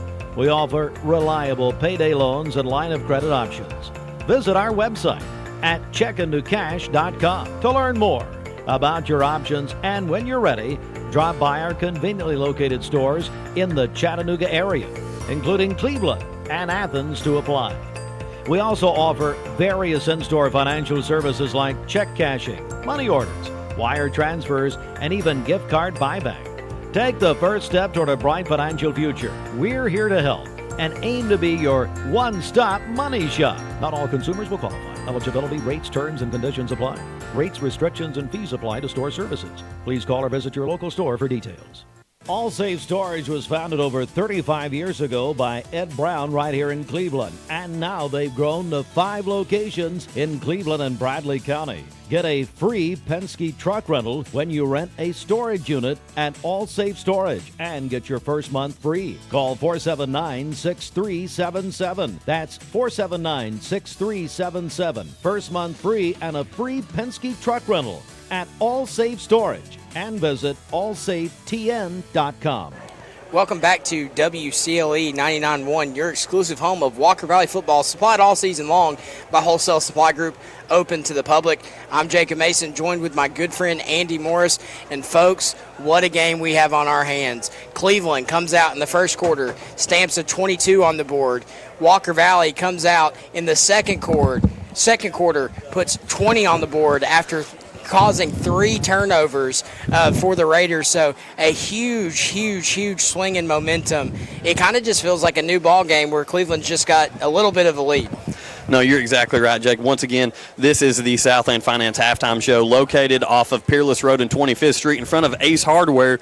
You can visit them online at www.southlandfinance.net. And Jacob, you just broke it down perfectly what an exciting, what an up and, or should I say down and up first half for the Mustangs, coming out, as I said, kind of getting punched right in the teeth.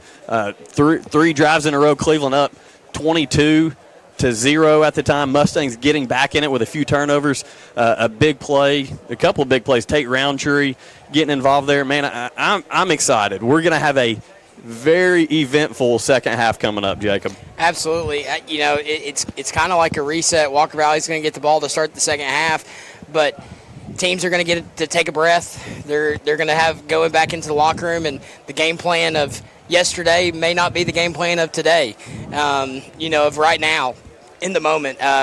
Cleveland early was able to come out and punch Walker Valley in the mouth with some of their scripted plays, but Walker Valley's defense was able to kind of settle in, and then Walker Valley not really being able to do much with the run, then was able to kind of set their feet, get it set on the turf, and be able to get a push with that tired Cleveland defense. And, man, what a turn of events it has been so far in the first half. Jacob, you're absolutely right. So real quick, we're going to go ahead and go on over to our halftime stats. Halftime stats are sponsored by Waste Connections, wasteconnections.com, and a huge shout-out to Mr. Rob Varner, who's the Walker Valley football team statistician, does a phenomenal job each and every week keeping us up to date with stats and what's going on. So real quick, let's start on the offensive side of the ball. Once again, these stats sponsored by Waste Connections. Walker Valley, 13 rushes in the first half for 64 yards. Dawson Stum was 4 of 8 passing for 65 yards. On the ground for the Mustangs, Javen Hall, 6 rushes for 42 yards. And then Spencer McCooch, 5 rushes for 23 yards and that touchdown there in the second quarter. Tate Roundtree, 2 receptions for 42 yards and a touchdown. And that's the one that really, you can tell we're getting back in this thing when Tate scored that touchdown. Roman Yulo has been held to 1 reception for 18 yards, but Coach Akins has done a good job getting the ball in his hands on a couple orbit plays. We will, I'm sure, to see him mixed in a little bit more in the second half. Also, Hudson McCooch, 1 reception for 5 yards. On the defensive side of the ball for the Mustangs, Braylon Beard, 8 tackles. And then Aiden Burns, 6 tackles and 1 fumble recovery for a touchdown. That was on the big scoop and score on the backward lateral live ball there. So huge. Listen, Aiden Burns has had a phenomenal first half from the safety position for the Mustangs. Michael Wood, 5 tackles as well, plus the huge interception down at the Cleveland 20-yard line as they were driving. I told Michael Wood all week, I said it a minute ago, I'm going to say it again, I said, Money Mike, you're getting a pick this week, I'm telling you. And he just laughed every time I said it, and, man, he went out and did it. Troy Duskevich, 3 tackles from the defensive end position, plus a huge interception on a would-be screen play. Troy, great job sniffing that out, taking that ball away, and getting the Mustangs another possession. Cleveland is 18-25 passing for 166 yards. They definitely have the short pass game going, getting those lanes, but only 1 touchdown on that. 2 interceptions for Cleveland, and part of that, that's having a young quarterback, and they do a two-quarterback system here. That's something Coach Tygard has been fairly consistent with throughout his career. Cleveland, 18 rushes for 75 yards, and 13 first downs on the night for Cleveland, and 7 first downs for the Mustangs. Penalties, you talked about it. It's been a huge part of this ball game, Jacob. Walker Valley only 1 penalty for 15 yards. On the other side of the field, Cleveland 9 penalties for 82 yards. So you're talking nearly a football field's length of penalties. Big deal. Once again, our stats sponsored by Waste Connections. Visit them online at wasteconnections.com. And a huge shout out to Mr. Rob Varner. And we've got a special treat when we come back. We're going to take a 1-minute break, and we're going to bring in, which I know it's only been a few months, but a Walker Valley legend, former Walker Valley quarterback and defensive back in the playoffs, Evan Schwartzel. We'll be back in 1 minute. Imagine a truck that doesn't just own the road, it dominates it. It's not just about the destination, it's about the journey. And our new GMC Sierra is elevating every moment of that journey for me. It's not just a truck, it's a lifestyle. Don Ledford didn't just sell me a truck. They saw the lifestyle I wanted, and they found me that truck.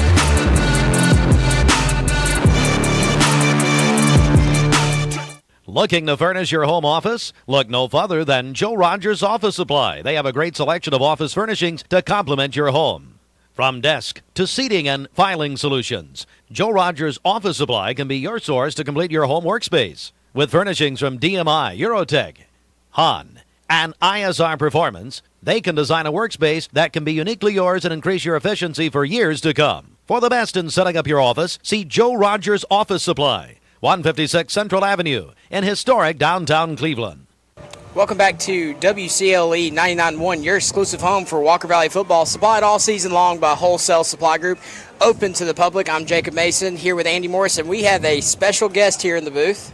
Once again, this is the Southland Finance Halftime Show located off of Peerless Road and 25th Street in front of Ace Hardware. You can visit them online at www.southlandfinance.net. And like I said, joined by an immediate Walker Valley legend when you go back to the playoffs last year, a former quarterback, and I joke defensive back because you had the huge interception there in the quarterfinals. Yes, sir. Evan Schwarzel. So, Evan, extremely glad that you're here joining us. I saw your mom standing there, and I heard you were going to be here tonight, so I ran out. I was like, hey, get Evan's butt up here. Yes, sir. Thank you for having me. Yeah, glad to have you with us. And real quick, like, what's your take of the first half? You when you got up here, you told us, like, man, they scared me early. They scared me. Yeah, so I don't remember if you remember junior year when they kind of put it on us and we just sat down and found no spark.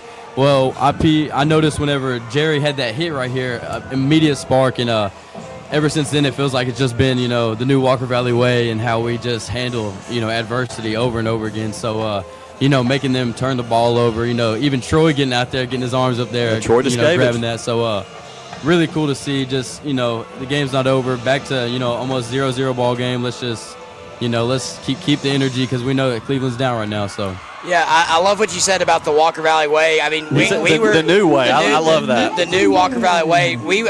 Admittedly, we're sitting up here saying the same thing, man. This seems like a couple years ago where Cleveland just came out foot on the gas and we weren't able to find anything.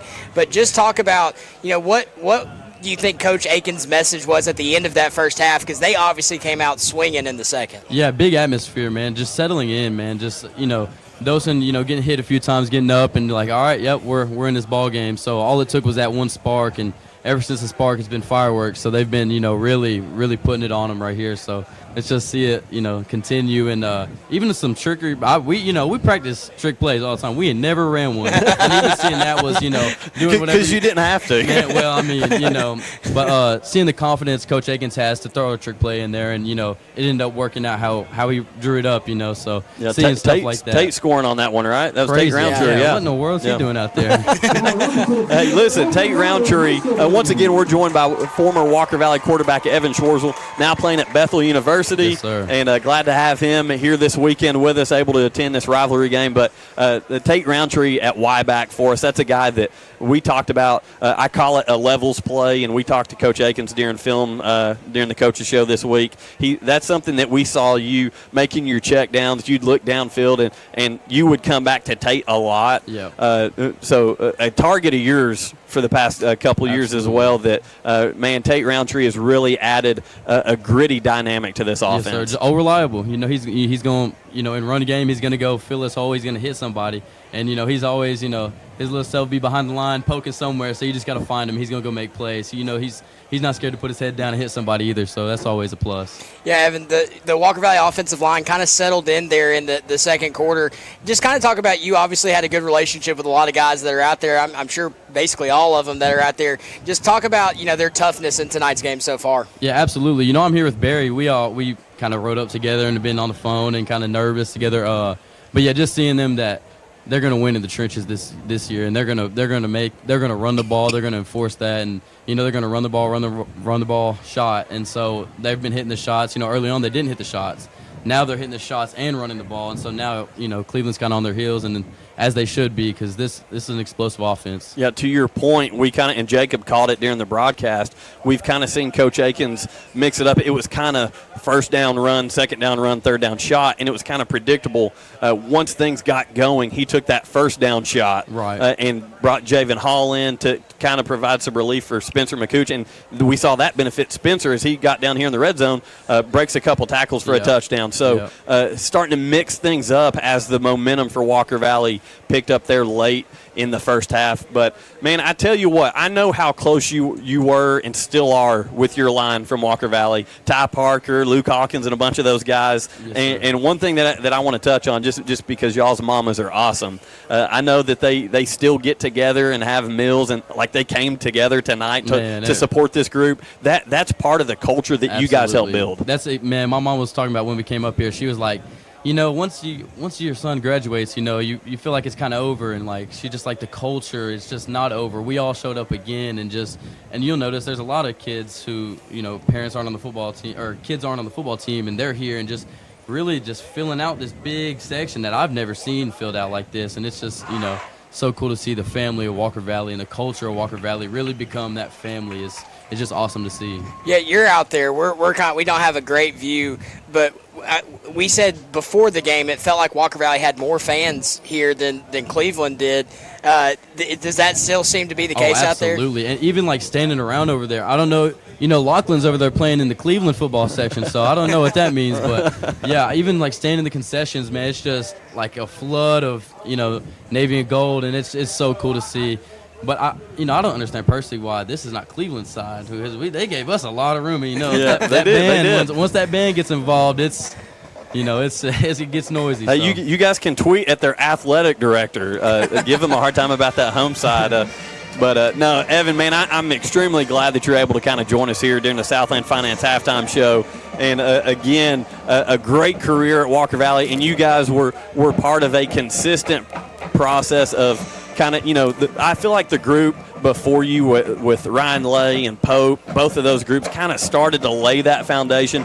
And then by the time you took over your junior year, I can remember the Notre Dame game well. Coach was like, I don't want to throw Evan to the Wolves. I want to work. And I said, Coach, let him go, man. And from there, it was just like, the sky was the limit for you. Right. And that foundation that was set by you guys, your group built on it.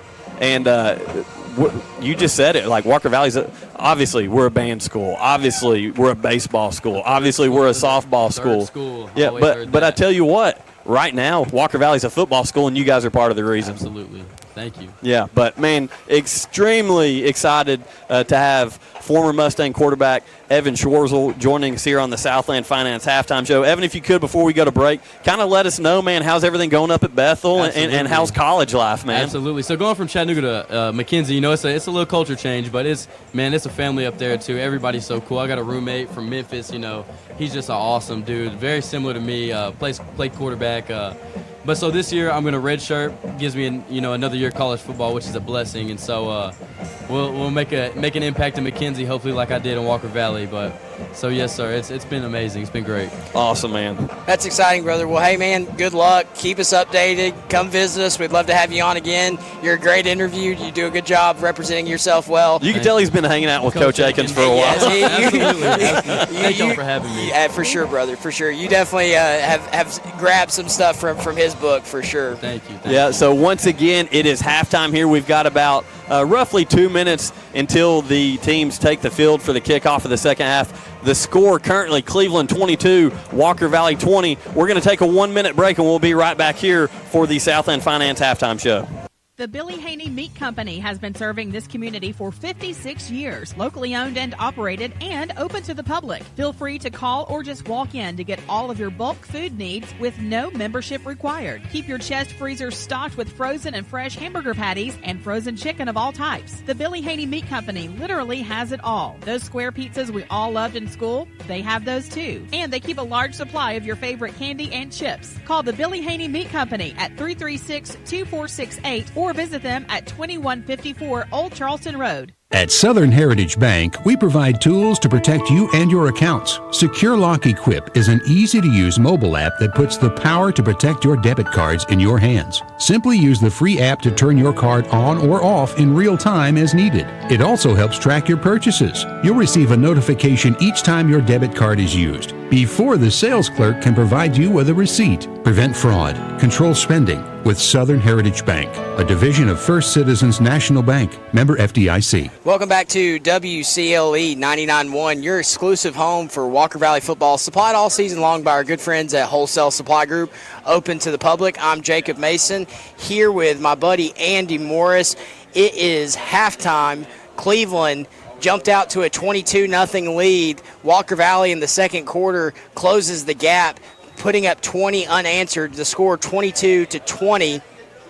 With about 3 minutes here, Walker Valley's band is performing, so it looks like they're going to add a few minutes onto the clock. Cleveland just now getting out of the locker room, getting ready to stretch and get ready for the second half. Walker Valley's been out here stretching for a few minutes, so exciting first half. I almost feel like tired. We got super hype, and then we've had this off time. I better gear up because I think we've got more fireworks here in the second half. No doubt about it. Once again, this is a Southland Finance halftime show. Jacob, man, a halftime interview doesn't get a whole lot better than that. We've had two great ones the past 2 weeks. We had Walker Valley head softball coach Lauren Lindberg last week.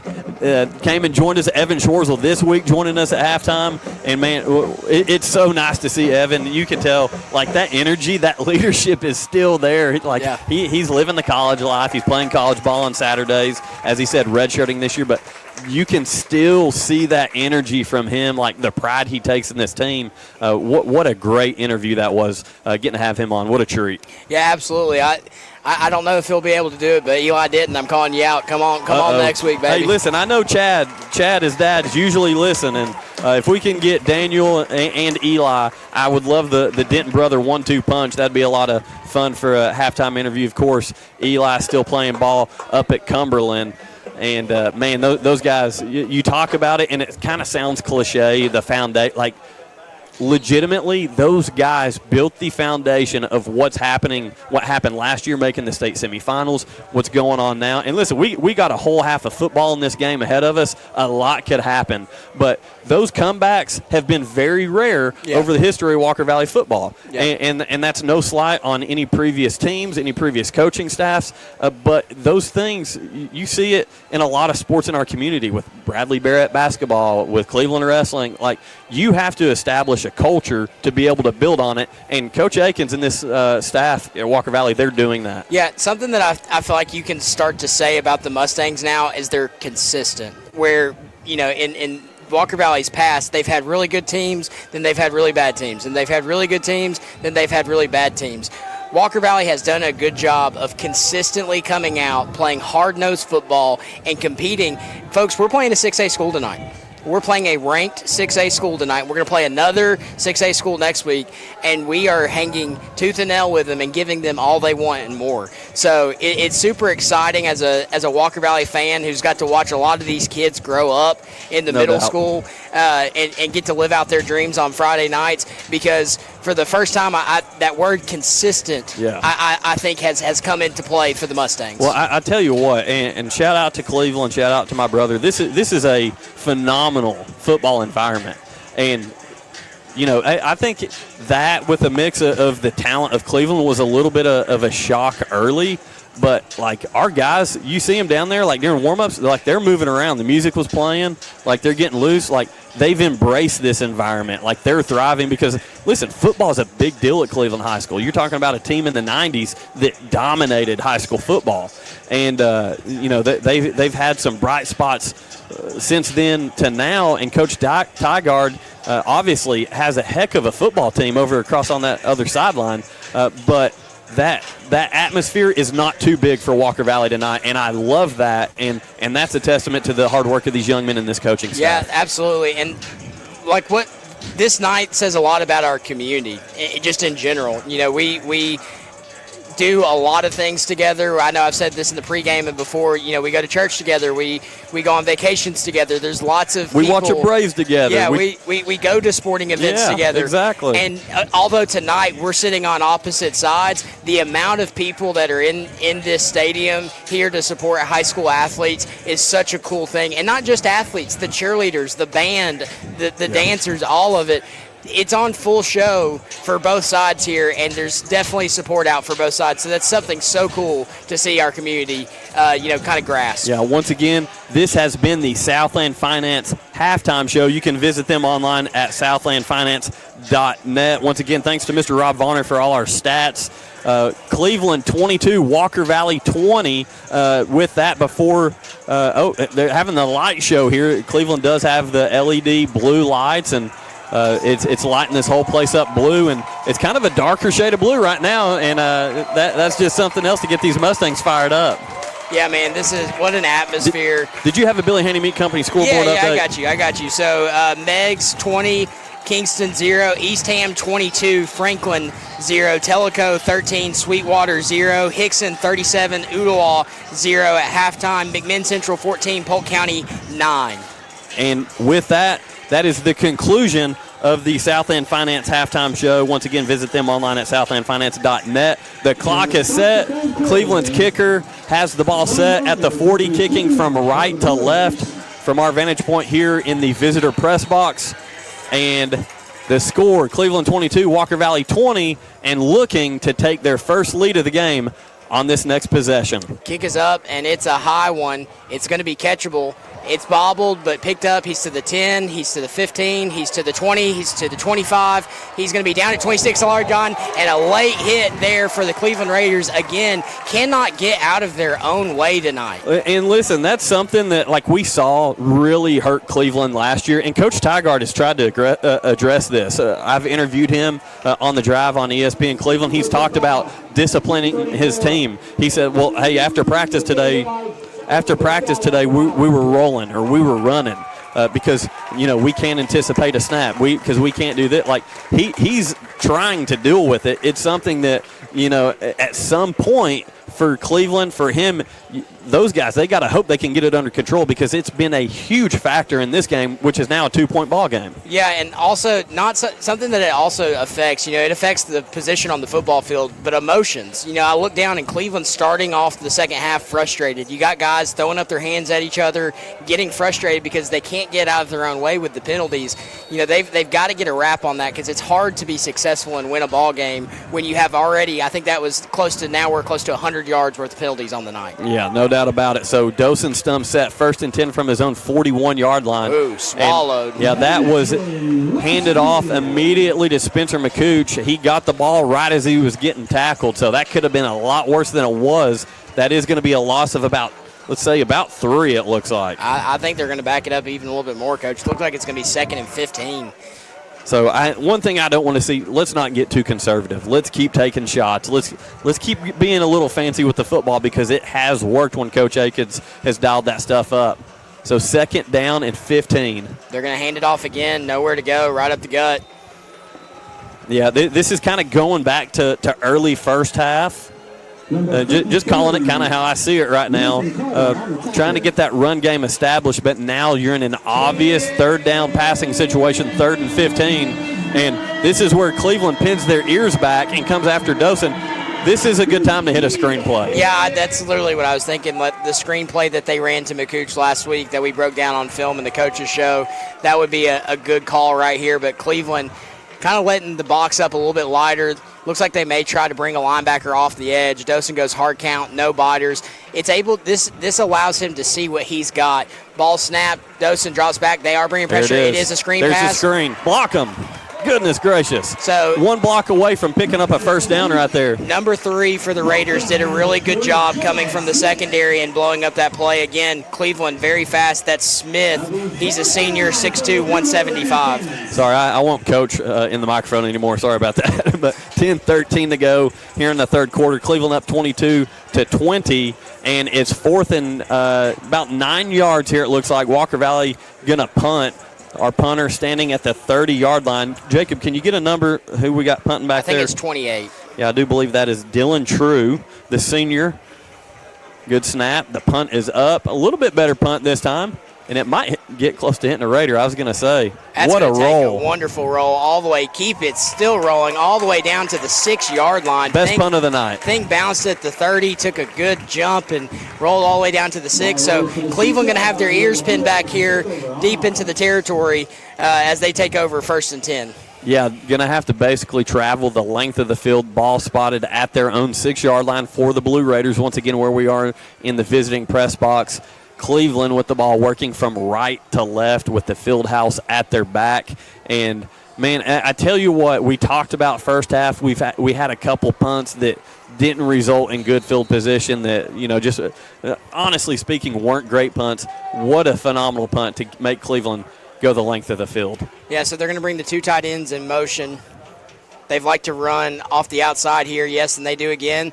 And he's going to be stuffed. He got drilled by, let's get a number on that. That might have been,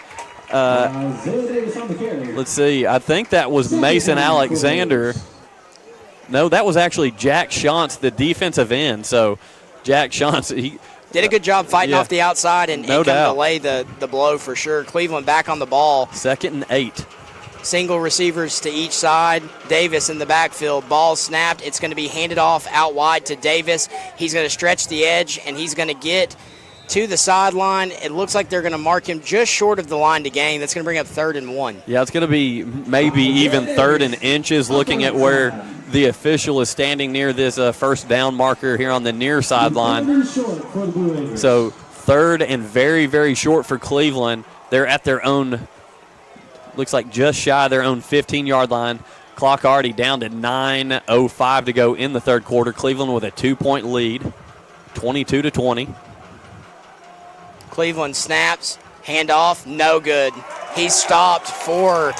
That's a loss. That's going to be a loss of a little bit. So does Coach Tygard go for it on 4th, and it looks like it's going to be about a yard, maybe even a yard and a half. I'll be honest, though, this is what got him in trouble last year. The amount of confidence he has to have. Hey, they're bringing in big number 75, Jeremiah Townsend at defensive tackle. So it's a 2-yard. This is going to be a penalty. Yeah, they need to get him off quick. Hard count. Coach Akins is going to call a timeout. He is not happy with his staff. Yeah, listen, they did a great job getting Jeremiah in there, but the sub coming off the field was not aware that Jeremiah was coming in for him, so Coach Akins forced to take the timeout to prevent the penalty, which would have resulted in an automatic first down. And Coach Akins clearly frustrated trying to get that sub in. And situationally, the reason he made that substitution, and we know Cleveland works fast. It's a very fast-paced offense. He's bringing in big number 75, Jeremiah Townsend, because of the situation. Big-bodied Jeremiah Townsend, about 280 pounds, does an excellent job just doing the gritty work down in the trenches. So just not able to get that sub in before being forced to take that timeout. Once again, all our timeouts are sponsored by Milligan Vane. Yeah, Coach Akins not happy about having to take a timeout right there. You want to try to keep those in your back pocket, especially in the second half. So this is going to bring up a big 4th down. Cleveland, very, very risky, going for it. 4th and 2 on their own, I believe it's 14, their own 14-yard line. They're bringing in the heavy set package. Carroll in at the quarterback position. Ball is snapped. They all move. Let's see what they call here. So Cleveland's acting like that's on, and apparently it's going to be on Walker Valley because our defense immediately turns around and starts walking backwards. So they went hard count. Coach Akins frustrated again with the situation. Can't be giving away 4th down penalties there. Yeah, so nobody got set. They looked like they were trying to get set. It's a very deceptive thing, and the whole offensive line moved like they were going to go run the play, but they didn't. The ball was not snapped. So a shift from the near side to the far side for the Cleveland offense. It's going to be a direct snap to Davis, and it looks like he might get a gain of 2 on the play. On the keeper. 2nd down for the Raiders. Was that Davis? They've rotated so many guys in at that quarterback position. It's hard to keep up. No, that was actually number 0, A.J. Westfield, the tight end / defensive end. Big kid. He's listed as 6'2", 260. They're running a counter here. He's going to get close to the line to gain. It's going to be 3rd and short. So it looks like they're lining up Braden Carroll almost as like a full – not Braden Carroll. Big number 0, A.J. Westfield, as a fullback, as the lead blocker. But then a good job of a deceptive counter on the back end. That's going to bring up 3rd and 2. Ball snap, fumbled, and he just has to get on. What a big loss. So Cleveland should probably be forced to punt. You never know with Coach Tygard. It does look like he's sending out the special teams unit And going back deep to return for the Mustangs, number 1, Spencer McCooch. Man, what a break there for Walker Valley. Yeah. A poor snap to the quarterback. I believe that was 16 Chase Stevens in there that time. I really actually think you were right that time they were snapping to number 0, Okay. and it just ended up in his lap and had to fall on it. So the only thing Coach really gets out of that play, out of that series, is he forces Walker Valley to use one of their timeouts. It's going to be one of those Aussie-style kicks, and boy, does he have a leg. It's going to be fair caught at the 46-yard line, but, man, that thing hung up in the air what felt like a lifetime. Listen, I don't hate this field position right here. You're just shy of the 50-yard line, and a Walker Valley offense that really got rolling late in the first half. Kind of came out a little stagnant, at the beginning here of the second half, but now with their second possession of the second half, hopefully we can get something going here. I really want to see another jump ball to Roman Yulo. Yeah. That penalty down here in the end zone that absolutely, you called it, should have been and would have been a touchdown. I want to see a little bit more of those one-on-one jump balls for Roman Yulo. Yeah, I say you go play action right here and take a shot. Take a shot. Let's try to get on the scoreboard and try to get up in this game for the first time. We're winning the field position battle in this second half, and now we're going to start at the 46-yard line. 1st and 10, Mustangs. Ball snap. It is going to be a handoff to Hall. He's going to fall behind his line for a short gain, maybe a gain of 3. Wojtek Center for Orthopedic Care. For all your orthopedic needs, visit Wojtek.com. Dale's Heating and Air. For all your heating and air needs, just call Dale's. Just call Dale's.com. So it looks like Coach Akins is subbing on another mass group here for this Mustang offense. Troy Duskevich was actually in at tight end on that last play, bringing him off. Obviously, Troy playing defense, had a big interception in the first half.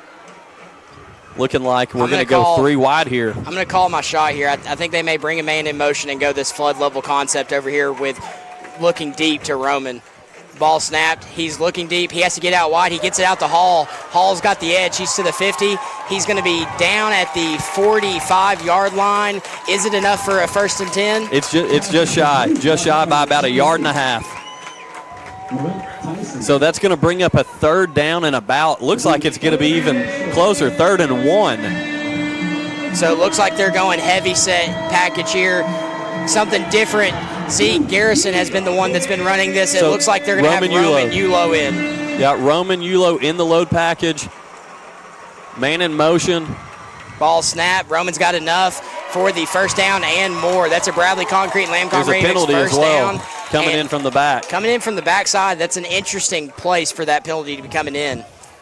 So once again, penalty sponsored by L&B Appliance. Let's see, the officials are trying to figure this one out, and Jeremiah Townsend signaling that it's against the Blue Raiders. That's interesting. The whole Cleveland team's wrapped around the guy who threw the flag. That, in fact, is going to march the Mustangs a little bit closer. Face mask. A face mask against Roman Yulo, who is the ball carrier in what most people know as a wildcat formation. It's the heavy load package, and it works. So Coach Akins says, let's roll with it, and leaves Roman Yulo out there. Now he changes his mind, and Dosen Stum is going to trot back out onto the field. I also saw Malachi Martin out there as one of the lead blockers. So 1st and 10 with 5:22 to go here in the 3rd quarter. Cleveland leading 22-20, but the Mustangs have the ball in the Kia Cleveland drive zone. So Dosen snaps, looking to throw. He's taking his shot. It is to Roman Yulo, and it is incomplete. They are going to throw another flag. Pass interference on the Raiders. Again, another pass interference in the end zone. Listen, I love that because Roman Yulo, you've got to respect him. They would rather give up the penalty there than allow him to jump for the football. So this is the 2nd time tonight we've seen that. I love the matchup. Dosen throws a great deep ball to the back pylon here on the near sideline. Roman streaking down the field is going up for it. There's nothing you can do to defend that except shove Roman. He's got to make a play at the football, and he doesn't. He straight puts his face into his chest and falls on him. That's a 15-yard penalty all day, every day of the week. And again, if I'm Coach Akins, that matchup has to be very, very, very prevalent in my mind as this game goes on, because so far they have not been able to stop it. No, cannot defend it. So Roman back at quarterback in this load package for the Mustangs. Blue Raiders stack the box. Ball snap, Roman going to take it up the middle. Not much chugging there. Yeah, not as much working on that one. So we're going to see Dosen. Listen, Dosen's ready to run back on the field and lead this offense. Coach Akins had to pull him back because he's wanting to see what he can do out of this load package, which resulted in a Bradley Concrete Lamcon Ready Mix first down just a couple plays ago. Yeah, I've been calling a Tebow jump pass here for a couple weeks. Do not be surprised if you see a guy like Tate Roundtree sneak out. Roman up the middle has some getting room a push to run. from that offensive line, man. Let me tell you what. He is going to be down at about the 10-yard line, so that's going to be a gain of about 4 on the play. Yeah, so that's going to bring up a third down, and the first down marker is at the 2-yard line. So the Mustangs can pick up a first down here, but we see Dosen Stum running back out onto the field. And once again, Crown, your Jeep and Ram headquarters in Southeast Tennessee, visit them off I-75 at exit 20. Yeah, Coach Akins slowing it down a little bit, letting Roman catch his breath. He does have another favorable matchup against number 5 out there wide. It looks like he's alone. I wonder if Coach Steigert's going to sneak somebody over top of that matchup. Hard count. It does not look like it. They're going to hand it off to McCooch. He's going to get outside. He's got the edge. To the 10. He's going to be down at the 5-yard line. I think we're at 2. You can take the lead with the field goal, but hasn't been super consistent. Listen, you're 3 yards out. This offensive line, what they've been able to provide, I'm saying go for it right now. I know a field goal gives you the lead. It's a 22-20 ball game. Cleveland up by 2 with 3:20 to go. They're going to go for a field goal. So Coach Akins looking for the lead in the ball game, which is, listen, a safe, smart football call, but I have so much confidence in that offensive line. I would not have second-guessed him had he went for it. So not much longer than a point after attempt. So the field goal sponsored by Duracell. Kick is up. And it is good. Mustangs have the lead. Man. First time of the night, Walker Valley with the lead. The score, Mustangs 23, Blue Raiders 22. We'll be back in 1 minute. ESPN Radio returns to Southeast Tennessee. ESPN Cleveland 101.3 FM is the new home of the Paul Feinbaum Show, Greeny, The Drive, and more of your favorite shows. Listen on air or at ESPNCleveland1013.com. ESPN Cleveland 101.3 FM. Caldwell Paving, paving the way in Tennessee since 1958. Caldwell Paving specializes in asphalt paving and seal coating. They serve residential clients, industrial and commercial companies, and subdivision projects. Conveniently located in Charleston, Caldwell Paving serves all of Southeast Tennessee. Caldwell Paving, old surfaces made new. CaldwellPaving.com. Are you looking for a new or pre-owned vehicle? Toyota of Cleveland has you covered with the largest selection of pre-owned vehicles in the beautiful city of Cleveland, Tennessee. With an expert sales team, Toyota of Cleveland would love to put you in the vehicle of your dreams. Top-notch service team, expert sales team, and the largest pre-owned selection? Why look anywhere else but Toyota of Cleveland? Exit 20 and online at toyotaofcleveland.com. Toyota of Cleveland cares. Welcome back to WCLE 99.1, your exclusive home of Walker Valley football, supplied all season long by Wholesale Supply Group, open to the public. I'm Jacob Mason, joined by my good friend Andy Morris. Walker Valley has taken the lead 23-22 with 2:50 left in the third quarter. Yeah, Mustangs set to kick it off. Jacob, got to be smart here. Got to be smart. Cleveland with a 3-man deep set here. Good coverage. Get the ball up in the air just like that. Beautiful kick. It's going to go all the way to the 8-yard line. He's going to bounce it outside. He's got some room to run, and he's going to be to the 35, to the 40. A great return there by the Cleveland defender. Kind of allowed Walker Valley's kicking team to squeeze in and then bounced it out outside. Yeah, that was Jayon Smith, the return man for the Blue Raiders. He's a senior, listed at 6'2", 175.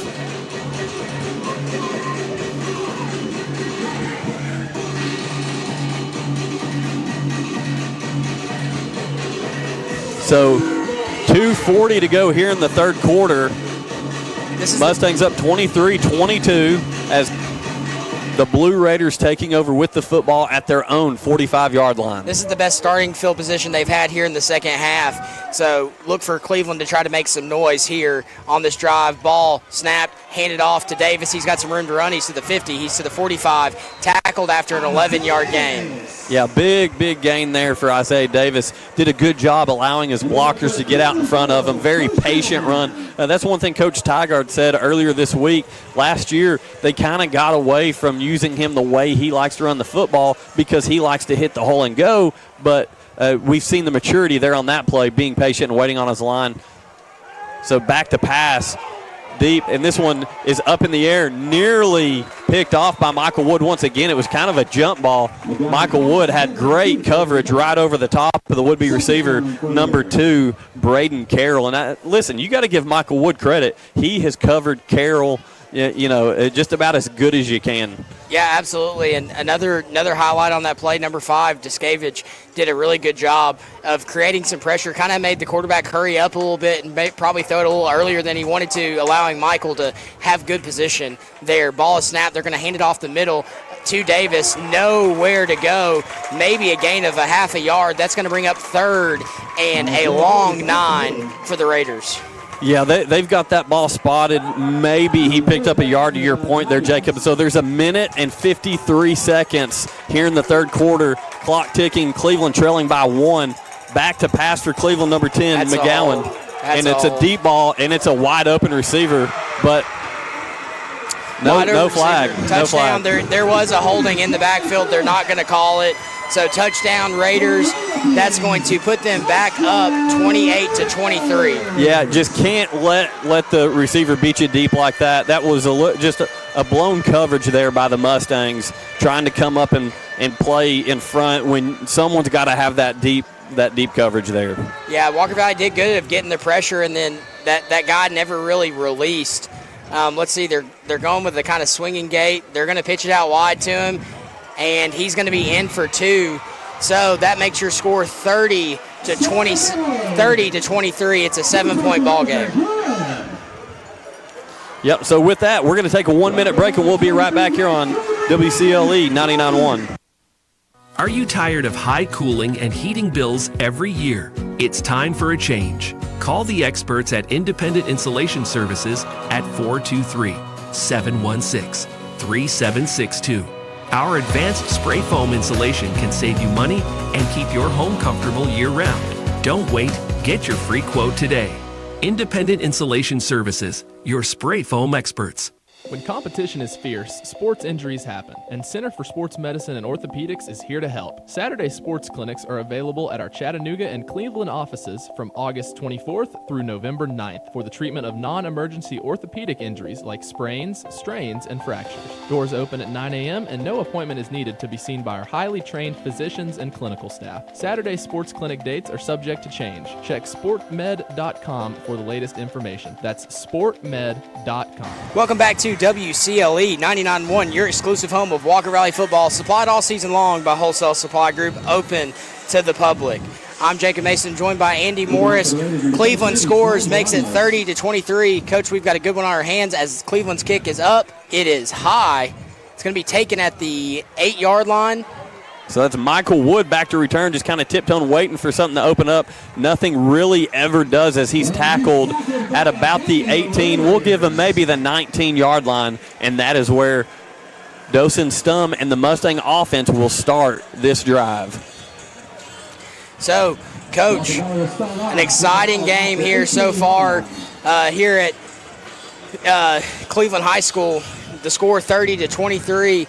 Walker Valley takes the lead back, but just for a moment as Cleveland goes down with the long strike to extend their lead to 7. Yeah, so there's only a minute and 29 seconds, until the fourth quarter. And so the Mustangs starting this drive back at their own 19, trying to get something going here to retake that lead. It's going to be handed off to Hall. Face mask. Yeah, there we go. Sure was. His head got jerked almost all the way around. Voitech Center for Orthopedic Care. For all your orthopedic needs, Voitech.com. Dale's Heating and Air. Just call Dales.com. Yeah, so, big penalty there. Once again, penalty yardage just absolutely killing Cleveland. And we see some frustration from the Blue Raider defenders as they kind of arguing amongst themselves a little bit here. Chick-fil-A, located on Keith Street in Paul Huff. Download the Chick-fil-A app today. I love me some Chick-fil-A. Big fan of the Chick-fil-A sauce. Absolutely. So Walker Valley got a little help there with a 15-yard penalty for the face mask. Come set, twins to the home or to the away side, single receiver to the home. Ball snap, Dosen drops back to throw. He's got a man open. It's going to be slightly just overthrown. Intended for Roman Yulo. Again, that's that matchup you were talking about. This time, someone different covering Roman. That's Reggie Hubbard III, who's listed at 5'7", 165. Still a mismatch there. But Roman fully capable to go up and get those jump balls, but that one just slightly overthrown by Dosen, stunned by a couple yards there, as we now have 58 seconds until the end of the third quarter. It's going to be 2nd down and 10. Mustangs ball at their own 34-yard line. Stum in the shotgun, hard count, no biters. Has Hall behind him, 2nd and 10. Snaps. Hands it off to Hall. Hall is met in the backfield for a loss. Yeah, good open field tackle in the backfield for Cleveland, number 20. That's David Yancey. Just came through unblocked from basically the nickel position, or it might have actually been a corner blitz. I'm not sure if he was at that star position, which is what Cleveland calls it, or if he was over at the corner. I believe he was in that star position, which is kind of like a nickel, a little bit of a linebacker, DB hybrid. Cleveland has done a really good job of dialing up pressure and sending it to affect both the pass and the run game. Walker Valley is going to have to take advantage of that with those one-on-one matchups outside. Yeah, clock down to 18 seconds to go in the third quarter, 3rd and 12 for the Mustang offense. Ball snap, Stum looks, throw it. Nope, he's going to take off to run. He's going to gain about 4 on the play, but that's not going to be enough for a first down, so Walker Valley will punt. Yeah, but they're going to let the clock roll. That's going to take us to the fourth quarter. So with that, Cleveland with the lead, 30, Walker Valley 23. We're going to take a 1-minute break, and we'll be back here for the fourth quarter live from Benny Monroe Stadium at Cleveland High School. Captain, the ship's under attack. Asteroid storm coming from all directions. We need the best team to repair this exterior damage now. Langley Roofing? Seriously? Get Langley Roofing on the phone right now, Captain's orders. Every season has its own way of attacking your roof from every angle. The quality and warranty of Langley Roofing performs so well at the best price. So when you love your roof, let Langley quote any repair or replacement. When you see a fit roof, chances are it's a Langley. Visit our family at langleyroofs.com. Our legal system is complex, and your case may impact several areas of the law. Don't just hire a lawyer who focuses on one thing. Hire a team of experienced attorneys ready to handle your case wherever it may lead. Call Logan Thompson, one of the area's most respected law firms. From personal injury to criminal and family law, from contract disputes to disability, the team at Logan Thompson will work together to ensure you are well represented and well compensated. Logan Thompson, we fight to win. Welcome back to WCLE 99.1, your exclusive home for Walker Valley football. Supplied all season long by our good friends at Wholesale Supply Group. Walker Valley set to punt. Snap is low, bobble, but gets it. Kicks is blocked. It's scooped at the 20, down to the 15. The worst case scenario for the Mustangs. Yeah, number 20 for the Mustangs, able to make the tackle. That's Caleb Jackson. So not what the Mustangs needed, giving Cleveland a very short field to work with. So the Mustangs have capitalized on mistakes by the offense of the Raiders. The Raiders have capitalized by the mistakes of the special teams units of the Walker Valley Mustangs. So what a crazy, wild, up-and-down night it's been. Cleveland leads by 7, 30-23. So... Oh, wow. So that's going to be against the Mustangs. So there's a penalty, LMB Appliance penalty, and that was after the turnover against the Mustangs. So that is going to march Cleveland down inside the 10-yard line. They're going to actually spot this ball at the 9-yard line of Walker Valley. So if you want to talk worst-case scenario, outside of scoop and score, this is it. Real quick, Billy Haney Meat Company scoreboard update. Final from Maryville. The Rebels 38, Bradley 0. That is Maryville's third shutout in a row. They've rebuilt up there, and they've got something cooking. Yeah, they're back. That's a tough ball team up there. So it's going to be 1st and goal, Cleveland. It's going to be a handoff to Davis. He's going to bounce it outside, but Walker Valley does a great job of pursuing him. It's going to be a loss of about 1 on the play. Flag coming in here late. So once again, our penalties are sponsored all season long by L&B Appliance, large enough to meet all your appliance needs and small enough to appreciate your business. So let's see as they figure this one out. Hopefully it's another Cleveland penalty. They've definitely accumulated plenty of them tonight. Nope, another face mask against the Mustangs. So Walker Valley trying to catch up in the penalty department here late in this ball game. Not an ideal time to do that.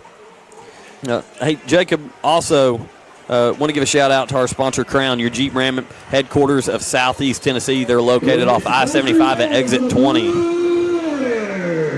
So that is going to be an automatic first down. They have first down and goal from the 4. Looks like they're going to go in the heavy set package. Going to bring everybody in motion. Yeah, I tried to do that shift again that they got us on a minute ago, and no batters from the Mustangs D. They're going to sweep it out. That's a tackle, thank you. So the play is going to result in the touchdown, but it looks like he's going to be tackled and thrown to the ground. Walker Valley trying to get their emotions in check a little bit. Yeah, Mason Alexander doing a good job getting his teammate under control there, who the penalty was actually on, but very, very irritated. Let's see what happens. I hope that there wasn't a double flag here. I don't think another one came in. Had there would have been, the official would have thrown his hat. So I think he was. 56 on the offense. Yeah, so that's a holding call, a 10-yard penalty against Stonewall Charette, the big 6', 295-pound offensive lineman. And as you said, you called it, he basically tackled, and I believe that was Hudson McCooch that he tackled. Yeah, definitely emotional, definitely got frustrated there. I think that might have been Malachi Nunez. I think you're right. It was either 8 or 9. It was 9. Yeah, good call there, Jacob. Ball snap. They're going to run the same thing to the opposite side, and this time they're not going to call the flag, and he's going to be in for 6.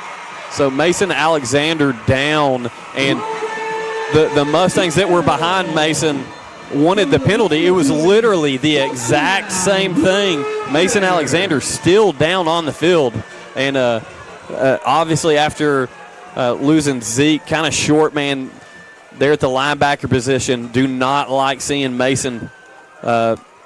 Hopefully he is okay, but right now the call on the field is touchdown Cleveland. So the score 36 Cleveland, Walker Valley 23.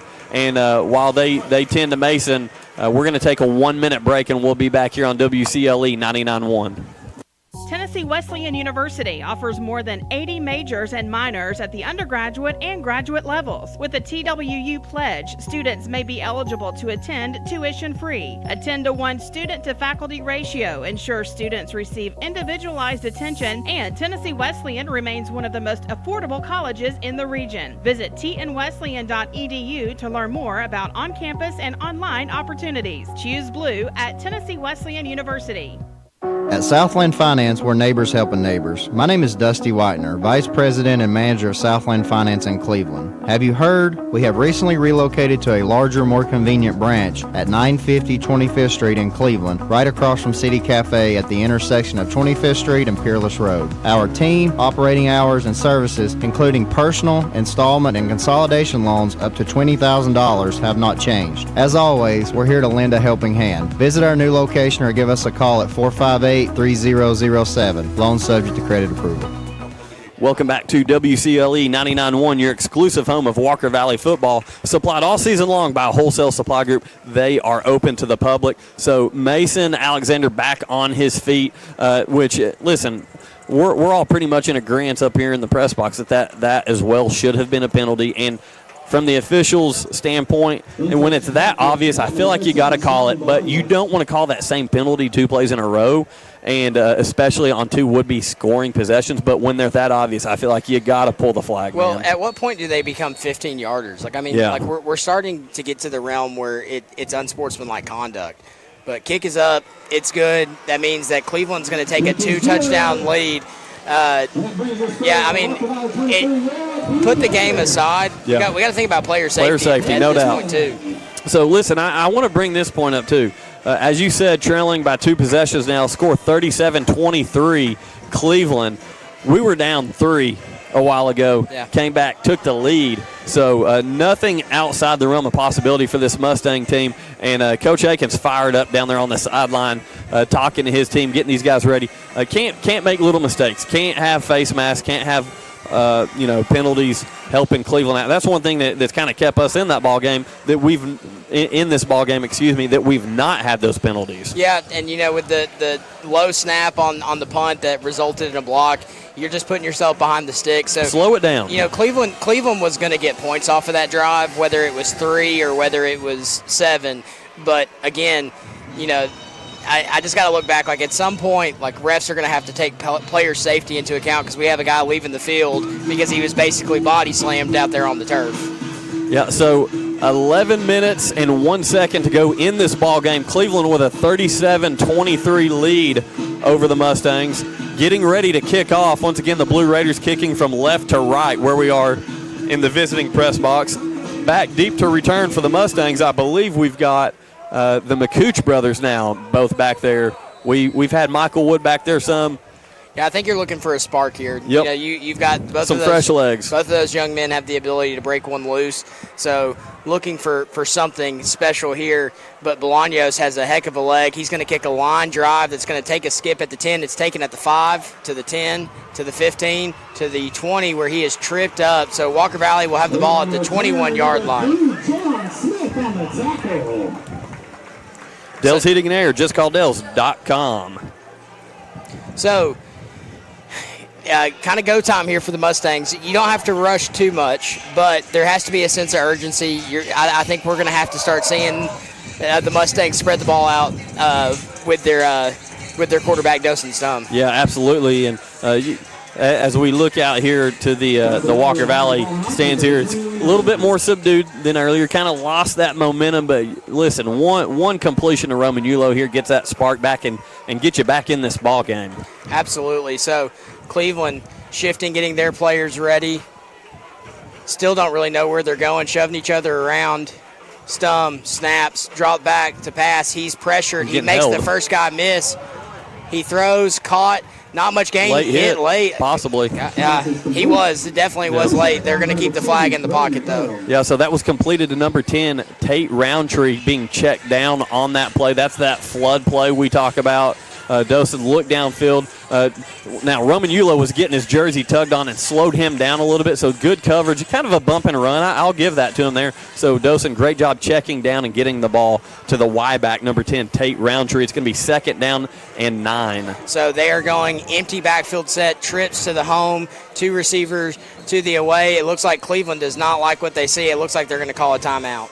Yeah, once again, all our timeouts sponsored by Milligan Vein. Do your legs feel heavy or tired or achy? Dr. James Gooden offers an office treatment that will make you look and feel better in a day. Visit them online at milliganvein.com. So 2nd down and 9 here. So Tate not able to get that much as he caught that last pass running out of bounds. Dawson did a good job of avoiding pressure there. Nearly could have been a loss. Yeah, for sure. Nearly sacked. Did a good job of kind of getting around the outside rusher and finding a guy open. A lot of chaos around to have to sift through, but did a good job of getting it completed. Well, and we might have a further delay as the scoreboard just cut off, so that's something that they're definitely going to have to get up and running before we can resume play. I just happened to look up right as the lights went out, and they're getting it powered back up. So really, really quickly fixed there. That's a good thing. So speaking of Voitech, they got their advertisement on the board right now. There you go. Visit them online at voitech.com. So we're going to even it up with 2 timeouts apiece here in the second half for both teams left. Walker Valley is going to shake the empty backfield. Now they're going to bring back their traditional set with the H-back. Stum drops back to pass, looks, has pressure, and is going to be sacked for the first time tonight. So both of his receivers, Hudson McCooch and Roman Yulo, actually got their routes directed into each other. So they're running side by side. The defenders kind of forced them into a bottleneck, and they both hit the turf. They were both on the ground. Dawson, those were the 2 guys he was looking at. Had nowhere to go with the football, and great pressure from Cleveland. So that's going to bring up a long 3rd down. I'm thinking probably close to 3rd and about 19, and that's what they put on the scoreboard. Yeah, I wouldn't be surprised if you see a screen here But, Cleveland also has to be thinking about that as well. And it is a screen. It's caught. He's to the 15. He's to the 20. He is going to keep his feet moving, and it's going to get all the way to about the 26-yard line, but it's going to be short of the first down by about 3 yards. Yeah, great run after the catch there on the screenplay for Spencer McCooch, number 1, the running back for the Mustangs. That's going to bring up a very short 4th down, and Coach Akins leaves his offense on the field as there is 9 minutes and 42 seconds to go in this ball game. Mustangs trailing 37-23. If there's a big 4th down situation, that's it right here. It's 4th down and 6. Hard count, no bites. 11 seconds left on the play clock. You wonder if Coach Akins is just trying to get, oh, nope, he's going for it. Snap. It's going to be a delayed handoff, and boy, was it swallowed. Ball's on the ground, too. And it looks like either way it's going to be Cleveland football, but not how you want to see this drive in. Once again, giving Cleveland a short field to work with. So very unfortunate into that possession. So yeah, that one, you nailed it with that right there. It feels like kind of sucked the air out of whatever hopes you had of getting back in this thing, because Cleveland has moved the football well tonight, and they're starting this drive once again at the 15-yard line of Walker Valley with a 37-23 lead. Yeah, at best you're looking at holding them to 3 and it becoming a 17-point game with only 9 minutes and 14 seconds. I wouldn't doubt to see Cleveland not slow it down, but run the ball a little bit more, take some time off the clock, limit possessions available for Walker Valley, and they do just that. They're going to hand it off outside to Davis. He's going to get the edge, and he's going to have more, and he's going to go all the way down inside to the 5-yard line. Looks like they're going to mark it about the 4. Yeah, nearly kept his feet. Lucky for us, got bit by that turf monster. And one thing I've noticed about Cleveland's turf, at Walker Valley, the turf is a little bit thicker, spongier, and here at Cleveland, it's a little bit tighter of a turf, plays a little bit faster. And we've seen several guys tonight as they try to plant that inside leg as they make cuts, kind of losing their footing. And so that's going to bring up a 1st and goal for Cleveland, ball marked at the 3-yard line. So they're going to bring their heavy set package in. They're going to snap it to Carroll, and he's going to be in for 6. That's going to be a touchdown, Cleveland. Yeah, so Cleveland now back in complete control of this ball game. 43-23 with a 20-point lead, looking to extend it to a 21-point lead. Coach Tigard not taking his foot off the gas either. They're going to come back out in the swinging gate. Yep, they showed swinging gate. Now they're going to get set in the kicking formation. 8:28 to go in this ball game. Cleveland 43, Walker Valley 23, pending this extra point. The kick is up. It looks good, and it is good. So Cleveland 44, Walker Valley 23. We're going to take a 1-minute break, and we'll be right back here on WCLE 99.1. Imagine a truck that doesn't just own the road, it dominates it. It's not just about the destination. It's about the journey. And our new GMC Sierra is elevating every moment of that journey for me. It's not just a truck, it's a lifestyle. Don Ledford didn't just sell me a truck. They saw the lifestyle I wanted, and they found me that truck.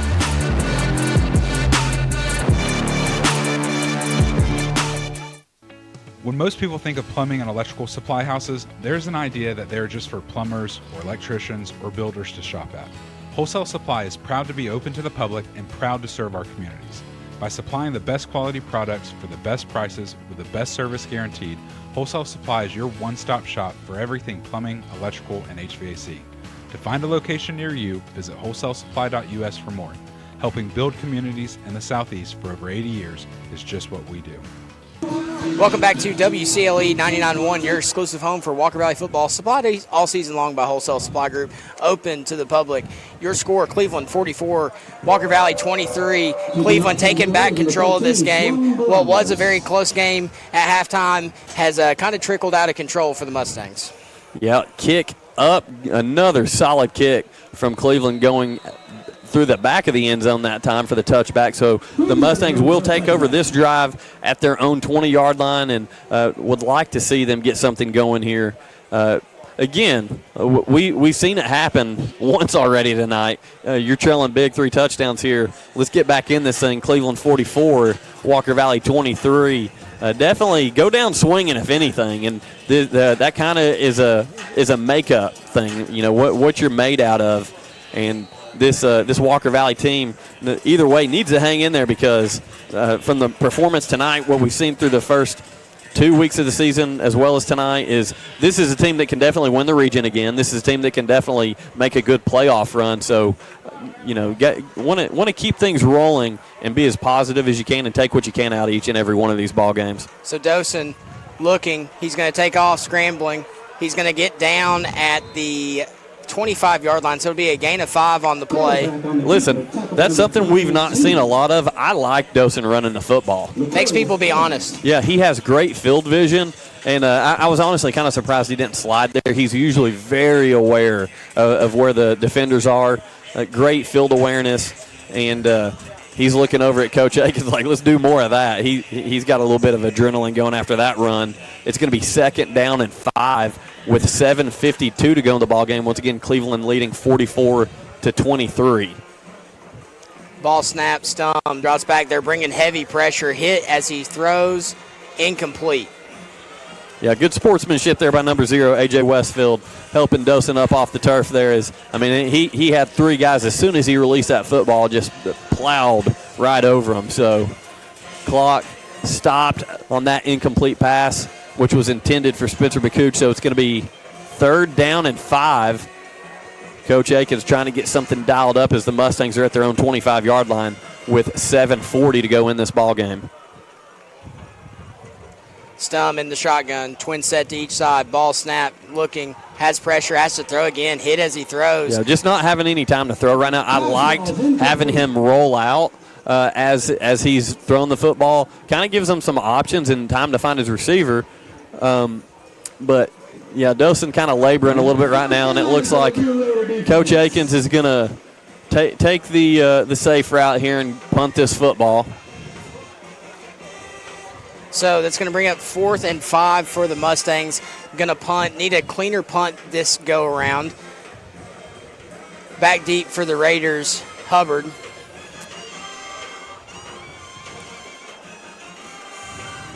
Walker Valley taking their time. 5 on the play clock. Got to get the snap off, though. 3, 2, 1, snapped. Kick is up, and it's a high one. It's going to take a bounce at around the 46-yard line, take a good Walker Valley roll. Cleveland will have good field position. There is a flag on the play. Again, Cleveland struggling with some discipline on their side of the football.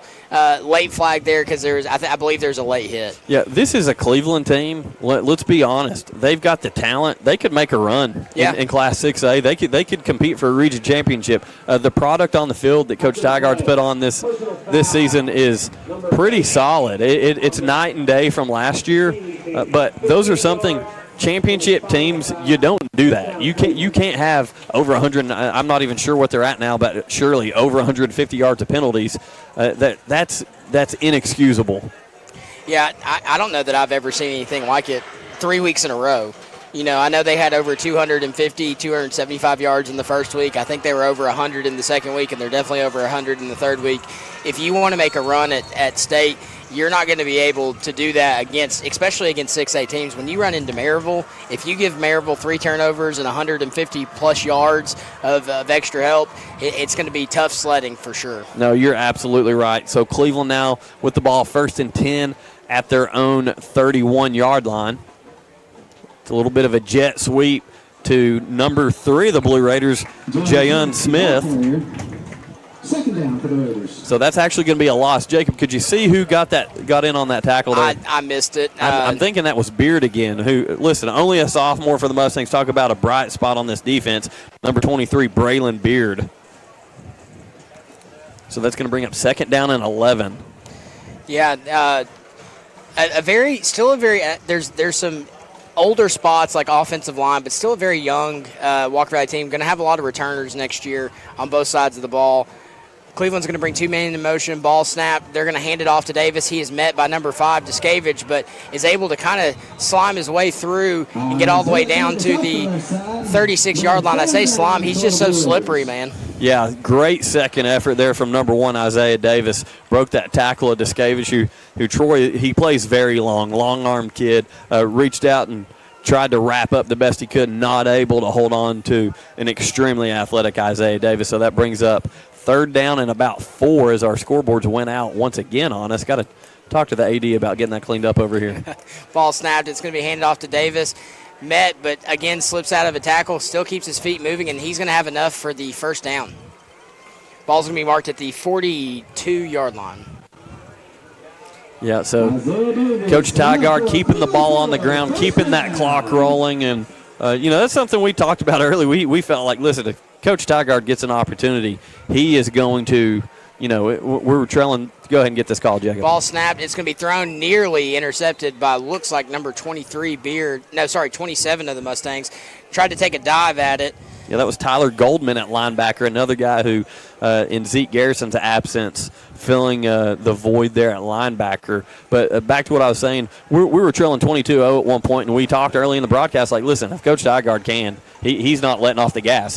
After last year, he's got something to prove, and starting to see him kind of slow things down here a little bit with the lead in hand at 44-23 for Cleveland.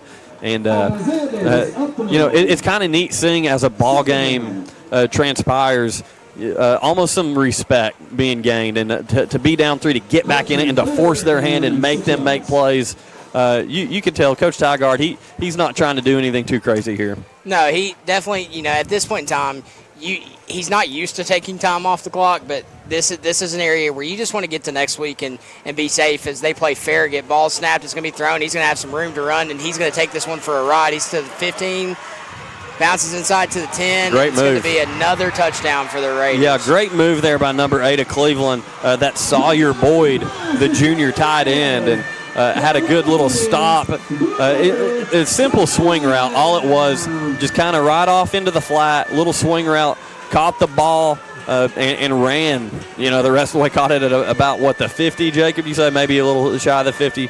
And just made guys miss, hit that sideline. So this one now officially out of hand. Cleveland 50. There's another penalty. Again, Cleveland. Unnecessary. They've got to get this wrapped up, man. Absolutely unnecessary. Walking over to the sideline and waving at the fans, waving at the players. Earlier in the game, you had a defensive safety run from the 40-yard line all the way into the end zone after a sack. He wasn't even a part of the play. You've got to get these things cleaned up. Yeah, and that's something. Listen, as soon as this game's over, I don't know about all our listeners, but when Bradley's up at Maryville tonight, I'm wanting the Bears to shock Maryville. Maryville's the best team in the state, haven't allowed a point so far this year, even through tonight. But when Cleveland steps off this field tonight and we move on to region play, or actually to play Bradley next week, I'm pulling for these local teams, man. I want our schedule to say, hey, listen, we got beat by Cleveland, but Cleveland beat everybody else. Yeah. And so, we pull for these kids and wish them all the best outside of the games with us. You want to win the ball game, but I mean, I'm a Cleveland alum. You are a Bradley alum. We want to see the kids in our town have success and be successful. And so when we say, clean it up, we after this game's over and we turn the page, we want to see these guys make a run at it and play a lot of football, hopefully near Thanksgiving. Absolutely. So with that, Cleveland 51 after the extra point, Walker Valley 23. We're going to take a 1-minute break. 5:04 left in this ball game. We'll be back here on WCLE 99.1. At Southland Finance, we're neighbors helping neighbors. My name is Dusty Whitener, Vice President and Manager of Southland Finance in Cleveland. Have you heard? We have recently relocated to a larger, more convenient branch at 950 25th Street in Cleveland, right across from City Cafe at the intersection of 25th Street and Peerless Road. Our team, operating hours, and services, including personal, installment, and consolidation loans up to $20,000, have not changed. As always, we're here to lend a helping hand. Visit our new location or give us a call at 458-3007. Loan subject to credit approval. Love supporting local? Then you'll love shopping with Crown Chrysler Dodge Jeep Ram of Cleveland, your hometown dealer.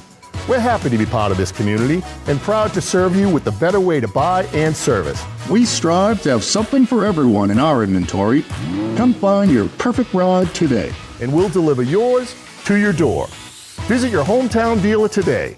Crown Chrysler Dodge Jeep Ram of Cleveland, the better way to buy and service.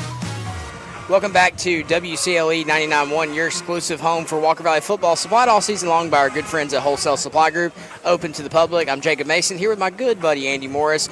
After the unsportsmanlike penalty at the end of the touchdown, they are going to be kicking the ball off from the 25-yard line. So Walker Valley will have good field position here with 5:04 left. The score 51-23. And with that, Cleveland getting set to kick this one off from their own 25. It's a low squib, and it's fielded and downed at the Cleveland 45. So they tried to get a bouncer to a lineman. That one was fielded by number 25 of the Mustangs. That's Brody Crooms. So great job, Brody, falling on that ball. And Mustangs in position to hopefully put together a little bit of a drive. So 5:01 left on the clock. Again, score 51-23. Great game at halftime. Cleveland jumped out early, 22-0.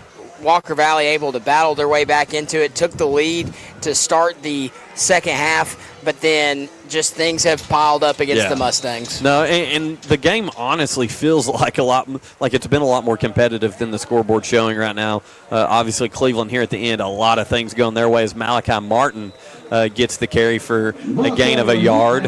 So that's going to be second down and 9. Looks like there's going to be, oh no. We've got an injured Mustang on the field. Yeah, with that, we're going to take a 1-minute break. We'll be back in 1 minute. Love supporting local? Then you'll love shopping with Crown Chrysler Dodge Jeep Ram of Cleveland, your hometown dealer.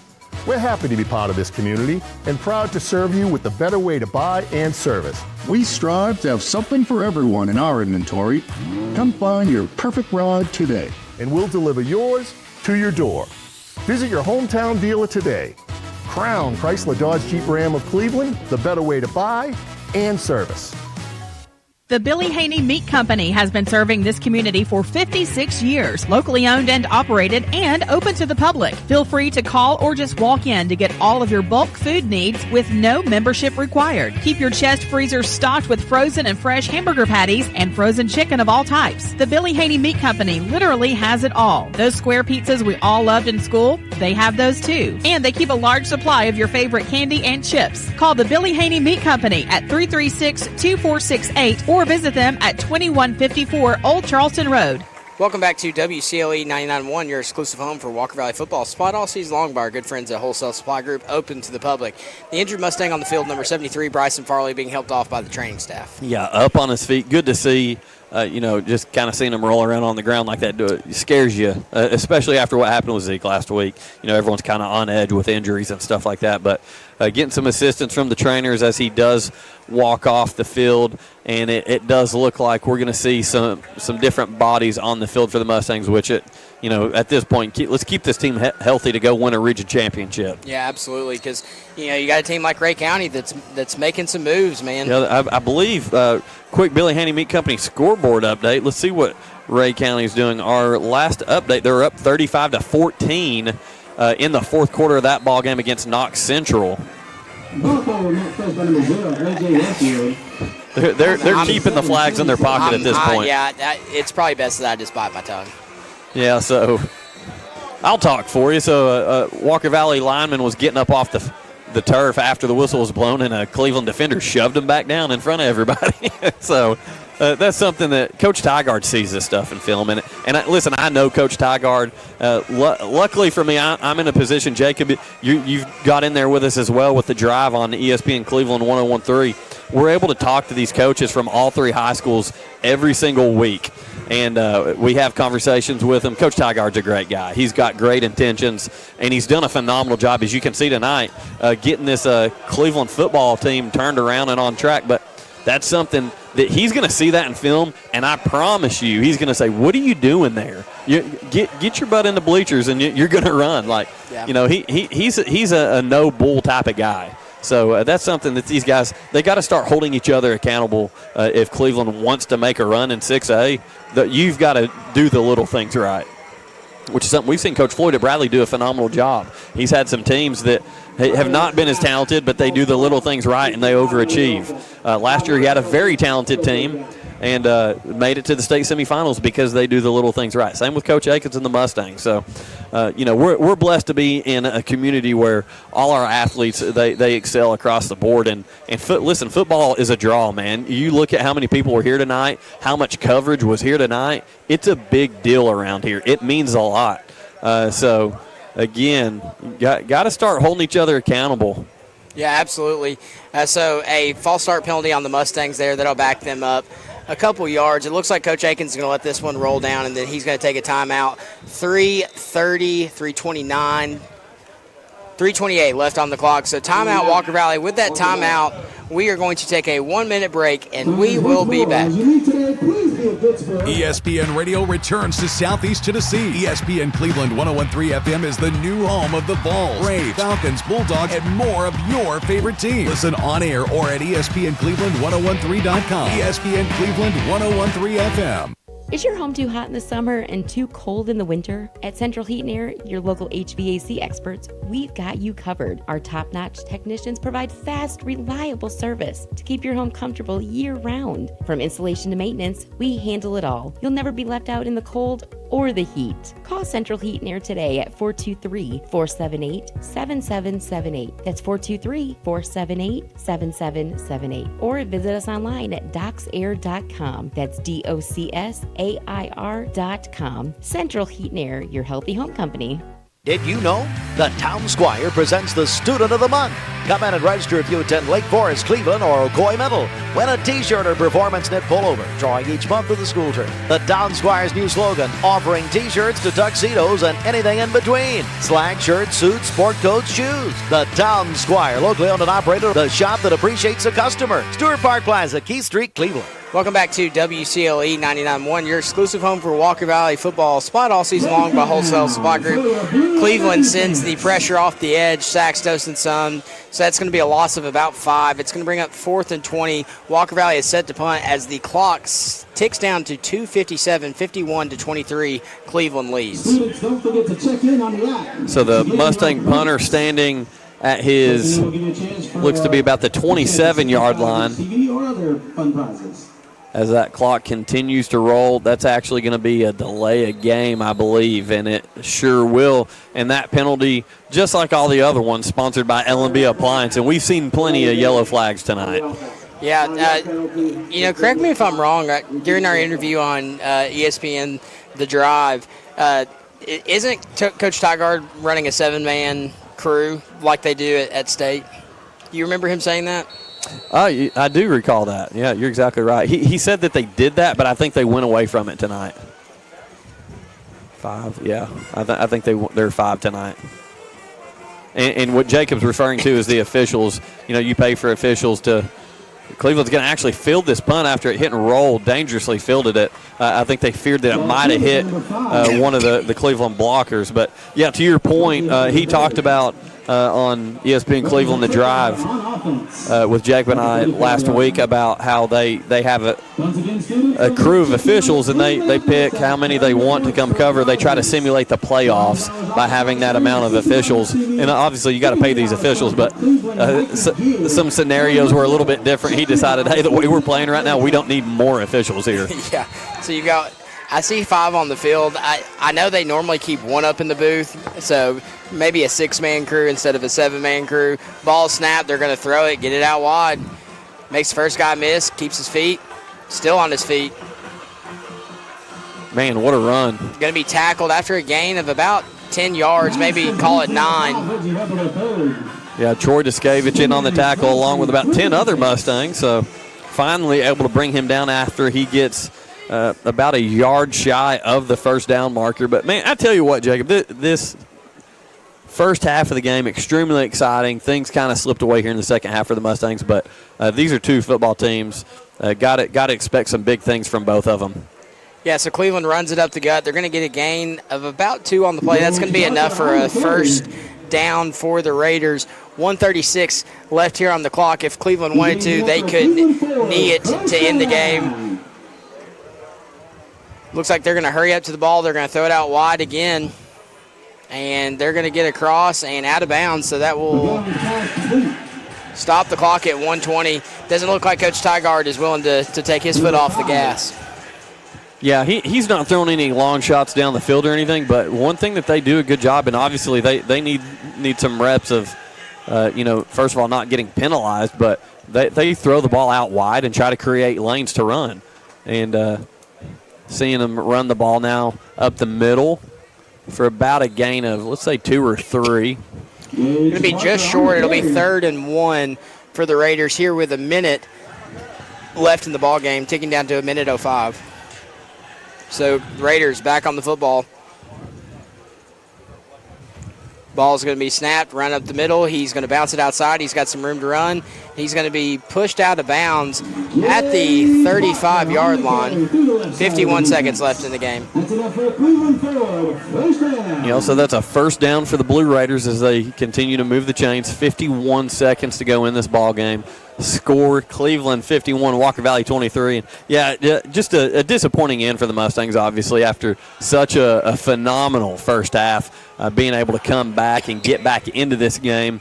And, some unfortunate penalties, some turnovers, some things just not really working out for Walker Valley. And Cleveland took full advantage of those. Clock now down to 32 seconds. Ball snap. They're going to run it again. It's going to be a quarterback keeper by McGowan. He's going to bounce it out to the outside, and Walker Valley is going to stop him after a gain of about 2 on the play. It's going to be marked at the 26-yard line. That'll bring up 3rd down.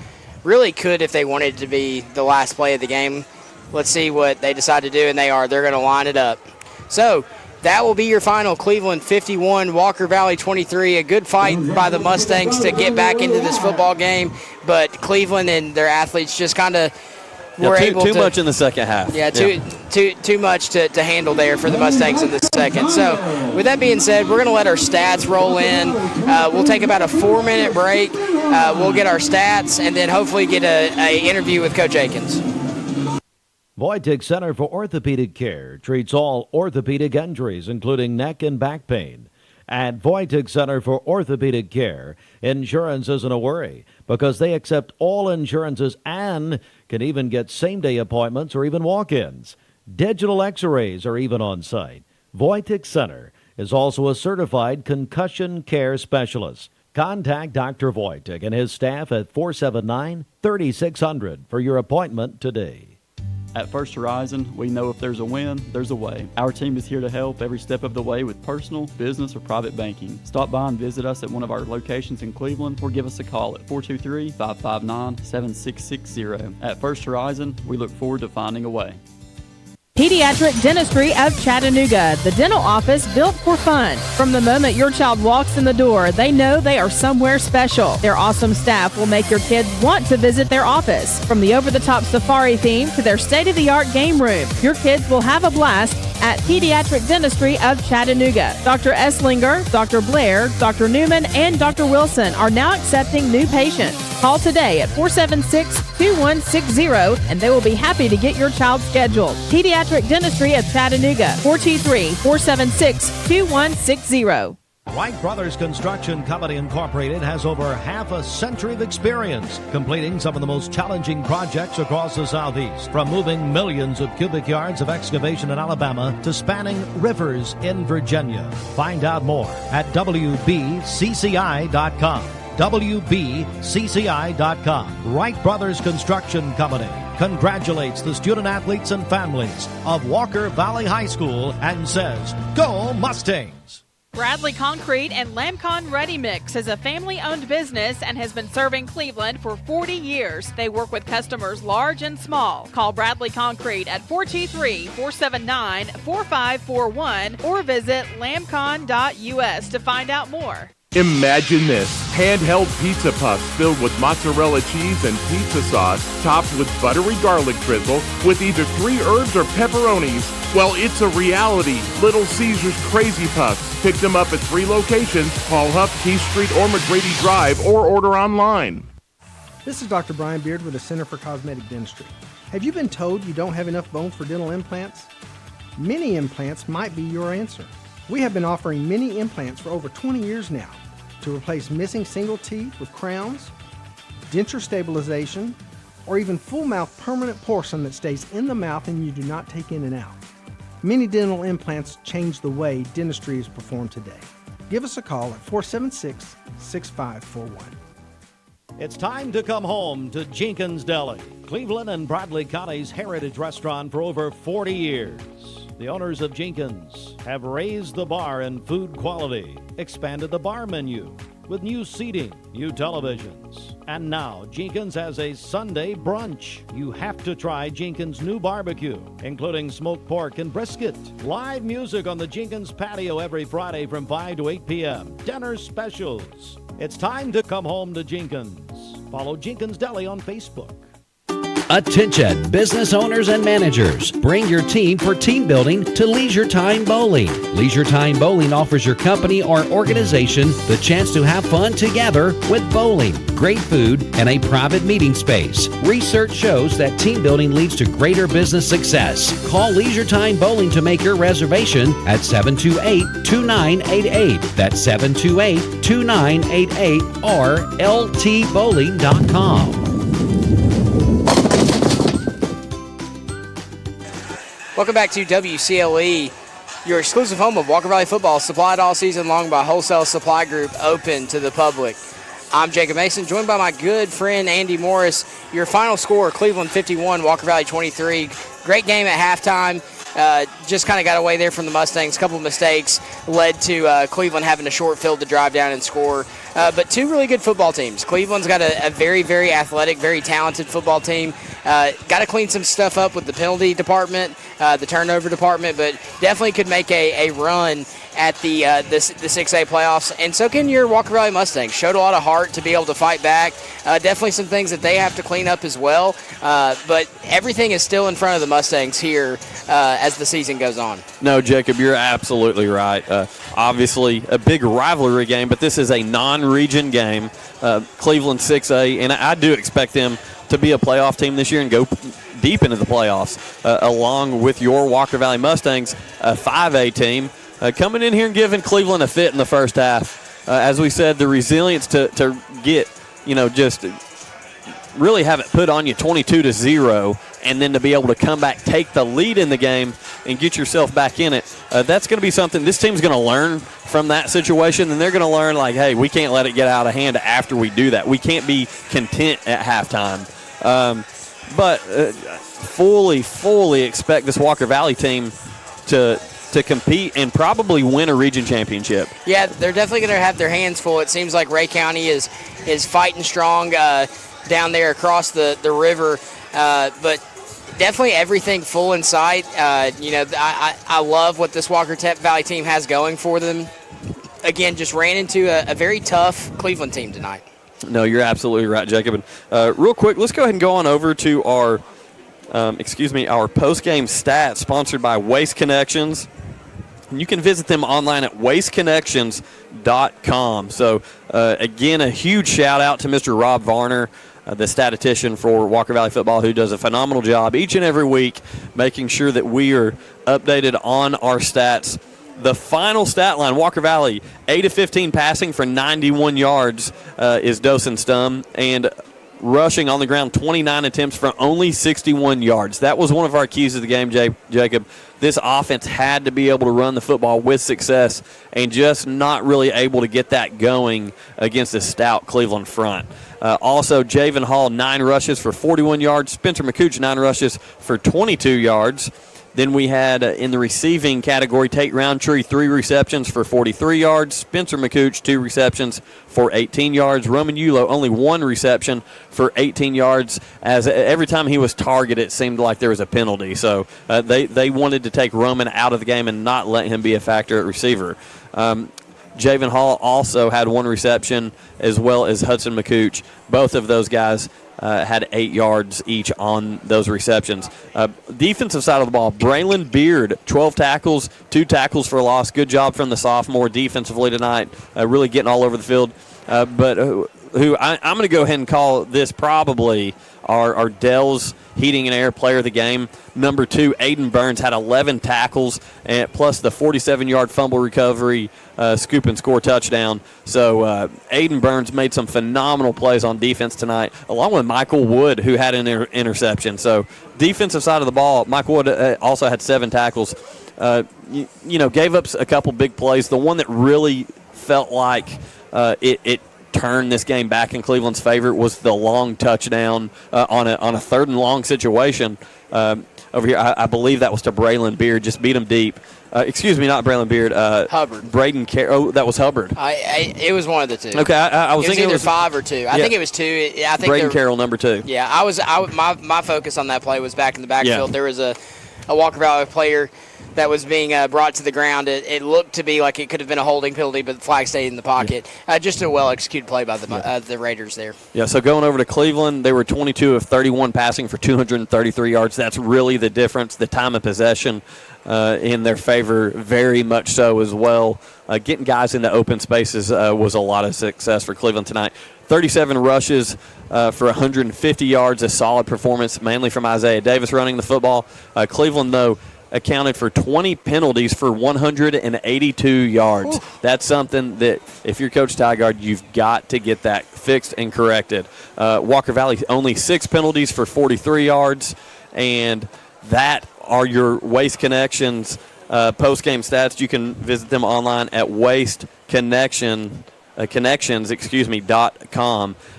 Let's go ahead. We hit on it already, but our Dell's Heating and Air Player of the Game, just call Dells.com, is Aiden Burns, 11 tackles, a 47-yard scoop and score touchdown. A phenomenal job defensively from Aiden Burns tonight.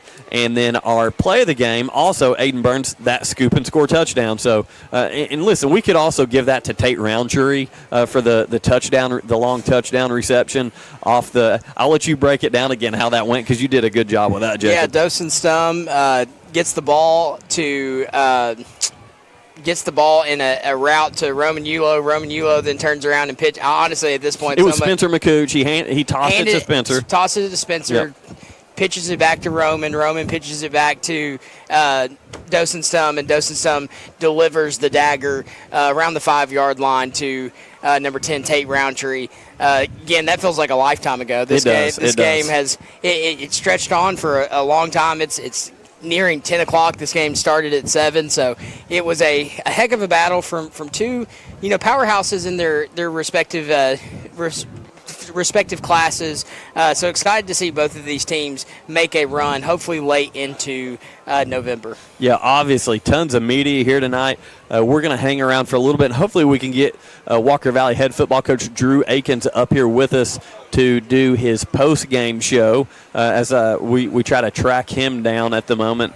But again, the final here from Benny Monroe Stadium, Cleveland 51, Walker Valley 23. We'll be back in 2 minutes. Voitic Center for Orthopedic Care treats all orthopedic injuries, including neck and back pain. At Voitic Center for Orthopedic Care, insurance isn't a worry because they accept all insurances and can even get same-day appointments or even walk-ins. Digital x-rays are even on site. Voitic Center is also a certified concussion care specialist. Contact Dr. Voitic and his staff at 479-3600 for your appointment today. L&B Appliance is your one-stop appliance shop, locally owned and operated, serving this area for over 30 years. They offer sales and service. L&B Appliance, located on Durkee Road at Highway 64 in Cleveland, 423-339-3231. L&B Appliance, large enough to meet all your home appliance needs, small enough to appreciate your business. When life gets busy, Little Caesars can be there to help with hot and ready pizzas and more from 4 to 8 p.m. You can't beat the taste of delicious pizza at a great price and hot and ready for dinner. 3 locations, Paul Huff, Key Street, and McGrady Drive, or order online. Check Into Cash is your one-stop money shop and has been helping customers with cash solutions since 1993. If you're short on cash and need a little help to overcome a financial hurdle, we're here for you. Our Chattanooga area stores, including Cleveland and Athens, offer payday loans and flex line of credit options. We understand that doing the research for these loans can be overwhelming. That's why we strive to make the application process simple and convenient. We also provide quick in-store services like check cashing, money orders, wire transfers, and even gift card buyback. Want to learn more about your options? Visit our website at checkandnewcash.com. Our lending decisions are made quickly, and if approved, you can have cash in hand. Take the first step toward a bright financial future. We're here to help. Not all consumers will qualify. Eligibility, rates, terms, and conditions apply. Rates, restrictions, and fees apply to store services. Please call or visit your local store for details. Welcome back to WCLE 99.1, your exclusive home for Walker Valley football, supplied all season long by Wholesale Supply Group, open to the public. I'm Jacob Mason, here with my good buddy Andy Morris. At the end of the game, Cleveland 51, Walker Valley 23. Cleveland just has the athletes on the field and was able to pull away there in the second half. Yeah, once again, this is the post-game show. Final score, Cleveland 51, Walker Valley 23. And as we wait on Coach Akins for his post-game interview, Jacob, if you could do the Bill Haney Meat Company scoreboard update, I'm getting a call from Coach Akins right now. Okay, let's see. Let me get to my text messages here. Let's go. McMinn Central 35, Polk County 16, East Ham 28, Franklin 0, Tellico 29, Sweetwater 0, Meigs 48, Kingston 13, Tyner 20, McMinn 14, and that's in the fourth. That's an interesting score.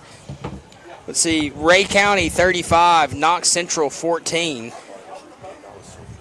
Let's see, I think that's all. No, Ooltewah is 12, Hickson 43. So a lot of games that are concluding. Again, Maryville over Bradley 38-0. That is Maryville's third straight shutout. Maryville has reloaded here on the front. They are a very strong team and something to watch in 6A. But this Cleveland team going to be able to give them all they want. They've got some really good athletes, are able to dial up really timely, good pressures. I really think that was kind of the key of this game, was Cleveland was able to cause a lot of havoc and cause a lot of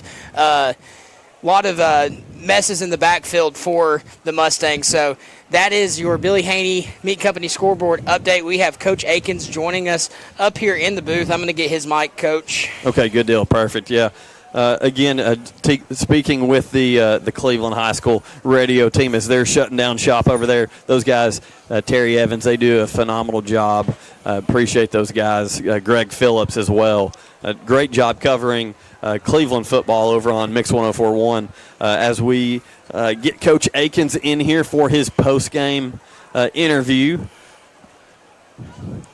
So once again, Walker Valley head football coach Drew Akins is going to be joining us momentarily. The final here from Cleveland High School, Blue Raiders 51, Mustangs 23.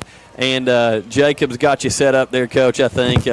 First of all, I know you want to talk about the game. The first half was extremely exciting, a great comeback. But I do want to tell you that during halftime, we had Evan Schwarzel join us and talk, and he talked about, like, hey, this is like what Coach is talking about right now. This is what, and you could tell the way he conducted and carried himself. We had a blast talking with him because it was like we were talking to you. We just let him go, man. Yeah, he's a great kid. Obviously was a huge part of everything that we've done, last year. And he believes in this program. He believes in what we do.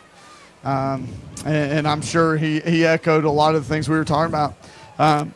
He's a great kid. I'm really excited to follow him and just his life. He's a kid that's going to be successful no matter what he does with his life. So we're going to watch that, and I'm always proud of that kid. Coach, as far as tonight goes, it kind of, Jacob and I said, it was really like the tale of two halves. The first half, you get down 3 scores. They come out, punch you in the teeth 3 times, it feels like, but a phenomenal job responding, getting yourselves back into the game, taking the lead eventually. Just a great job to show that resilience. Yeah, the first half was one of the weirder halves I've ever been a part of. It was for them to come out and jump out like they did, 22, and, it really felt like there for a second, hey, this could get ugly real quick. And then, we punch back. I guess we take the drive down and and go down and score, and then AB gets the scoop and score, and then we gave Aiden the player of the game and the play of the game. Yeah, I thought Aiden played really well. For us to come back, showed a lot of resiliency. We've been down like that before and haven't come back. I think the second half came down to two things. And, yes, we took the lead, and that was cool. But I think not scoring a touchdown there really cost us. And it's a decision that you have to make. Hey, do we want to go for this on I think it was 4th and 3. Yeah. If you don't get it, you kind of look silly. You give them a ton of momentum. You take the lead. I think that was the right choice. I don't regret that. I'm not saying we made the wrong call. I think the fact that we didn't score a touchdown though hurt us really bad. Well, we said that, Coach, that either way, we don't blame you for kicking the field goal, but had you decided to go for it, get it or not, we were on board with that. Yeah, I think either decision would have been the right decision, and either decision would have been okay decision. But I think the fact that we didn't leave ourselves 4th and 1. That we didn't leave ourselves, a short yardage, or just go get the first down on the 3rd down, because I thought we had a pretty good play call there and just didn't get the first down. But not scoring there, and then we get a big kickoff return that I thought we had a block in the back on that they didn't call. And then they hit the big post on the 3rd down. I think it was 3rd and long, and they hit a big post. And from that point forward, man, we're out of our game plan. We couldn't get back into our game plan from that point forward. And when you have to drop back and throw the ball and A.J. Westfield's on the D-line, it makes it really tough. And he was really dominant there for the last quarter, and we couldn't do much with him. So, I think those two plays changed the game. The fact that we didn't score a touchdown, that drive, and then the post on 3rd down. I think those things kind of dictated how the game ended. I think it was, if you go back, if we can stay in our game plan, where it's probably a 14-point game, but on the scoreboard it's a 28-point game. So it is what it is. The scoreboard tells the truth, and kudos to them for ending the game the way they ended it.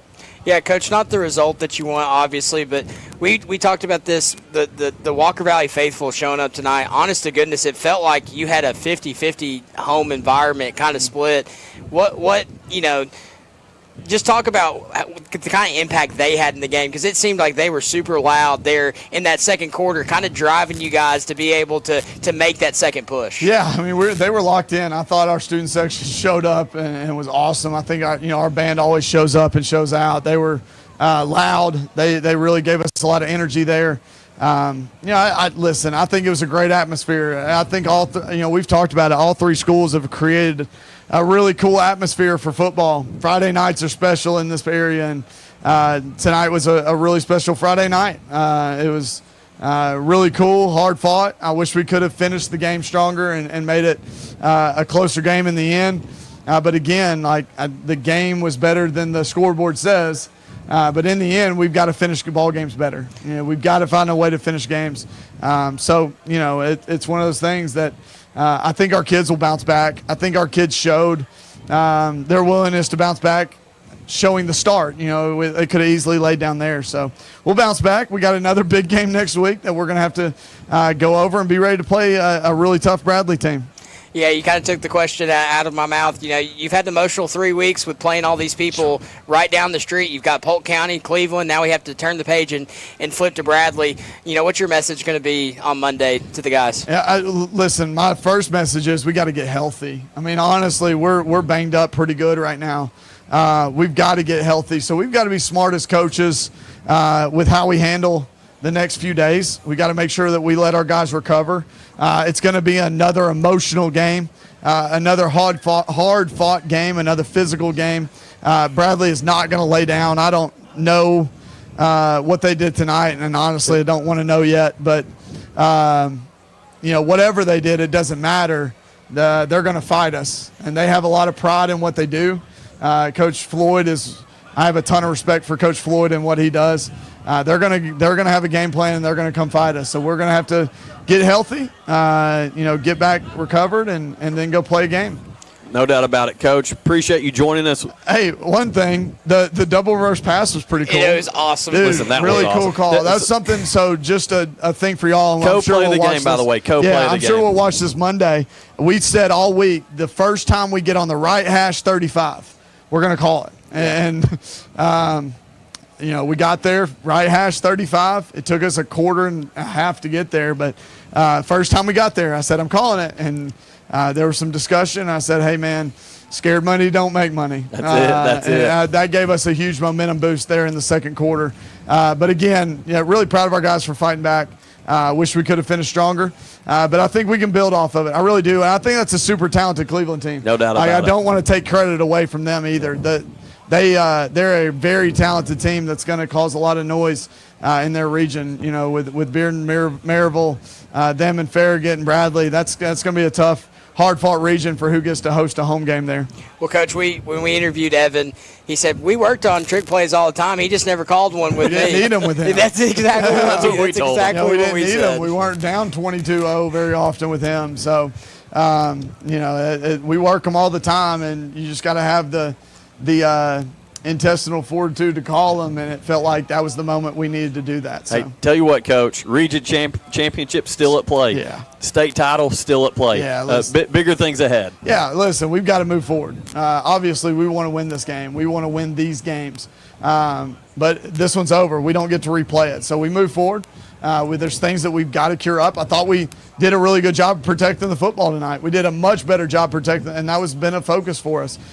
Defensively, we've got to go cure some things. We had a rough night there. Oh, well, I say that. It's 22-23 in the middle of the third quarter. And you got Troy Descavich sniffing out interceptions on screen plays. Yeah, so I think there's a lot of positives. There's a lot of things we got to go fix. Yeah.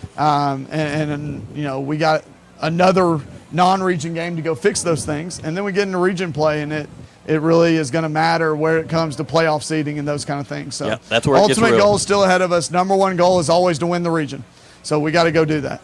Well, Coach, thank you for joining us. We'll let you get back with your team. All right. Thank you, guys. Excited to see you on Tuesday, and we'll turn the page and see Bradley next week. Absolutely. Thank you guys so much. So with that, Walker Valley head football coach Drew Akins, final here from Cleveland High School. Blue Raiders 51, Mustangs 23. We'll be back with you guys next week as the Mustangs travel over to Bear Stadium to face the Bradley Central Bears. Everyone have a great night. You've been listening to Walker Valley Mustang football on Sports 99.1, supplied by Wholesale Supply Group. Download the free Mix 1041 app and listen on your phone or mobile device at mymix1041.com. The proceeding has been a presentation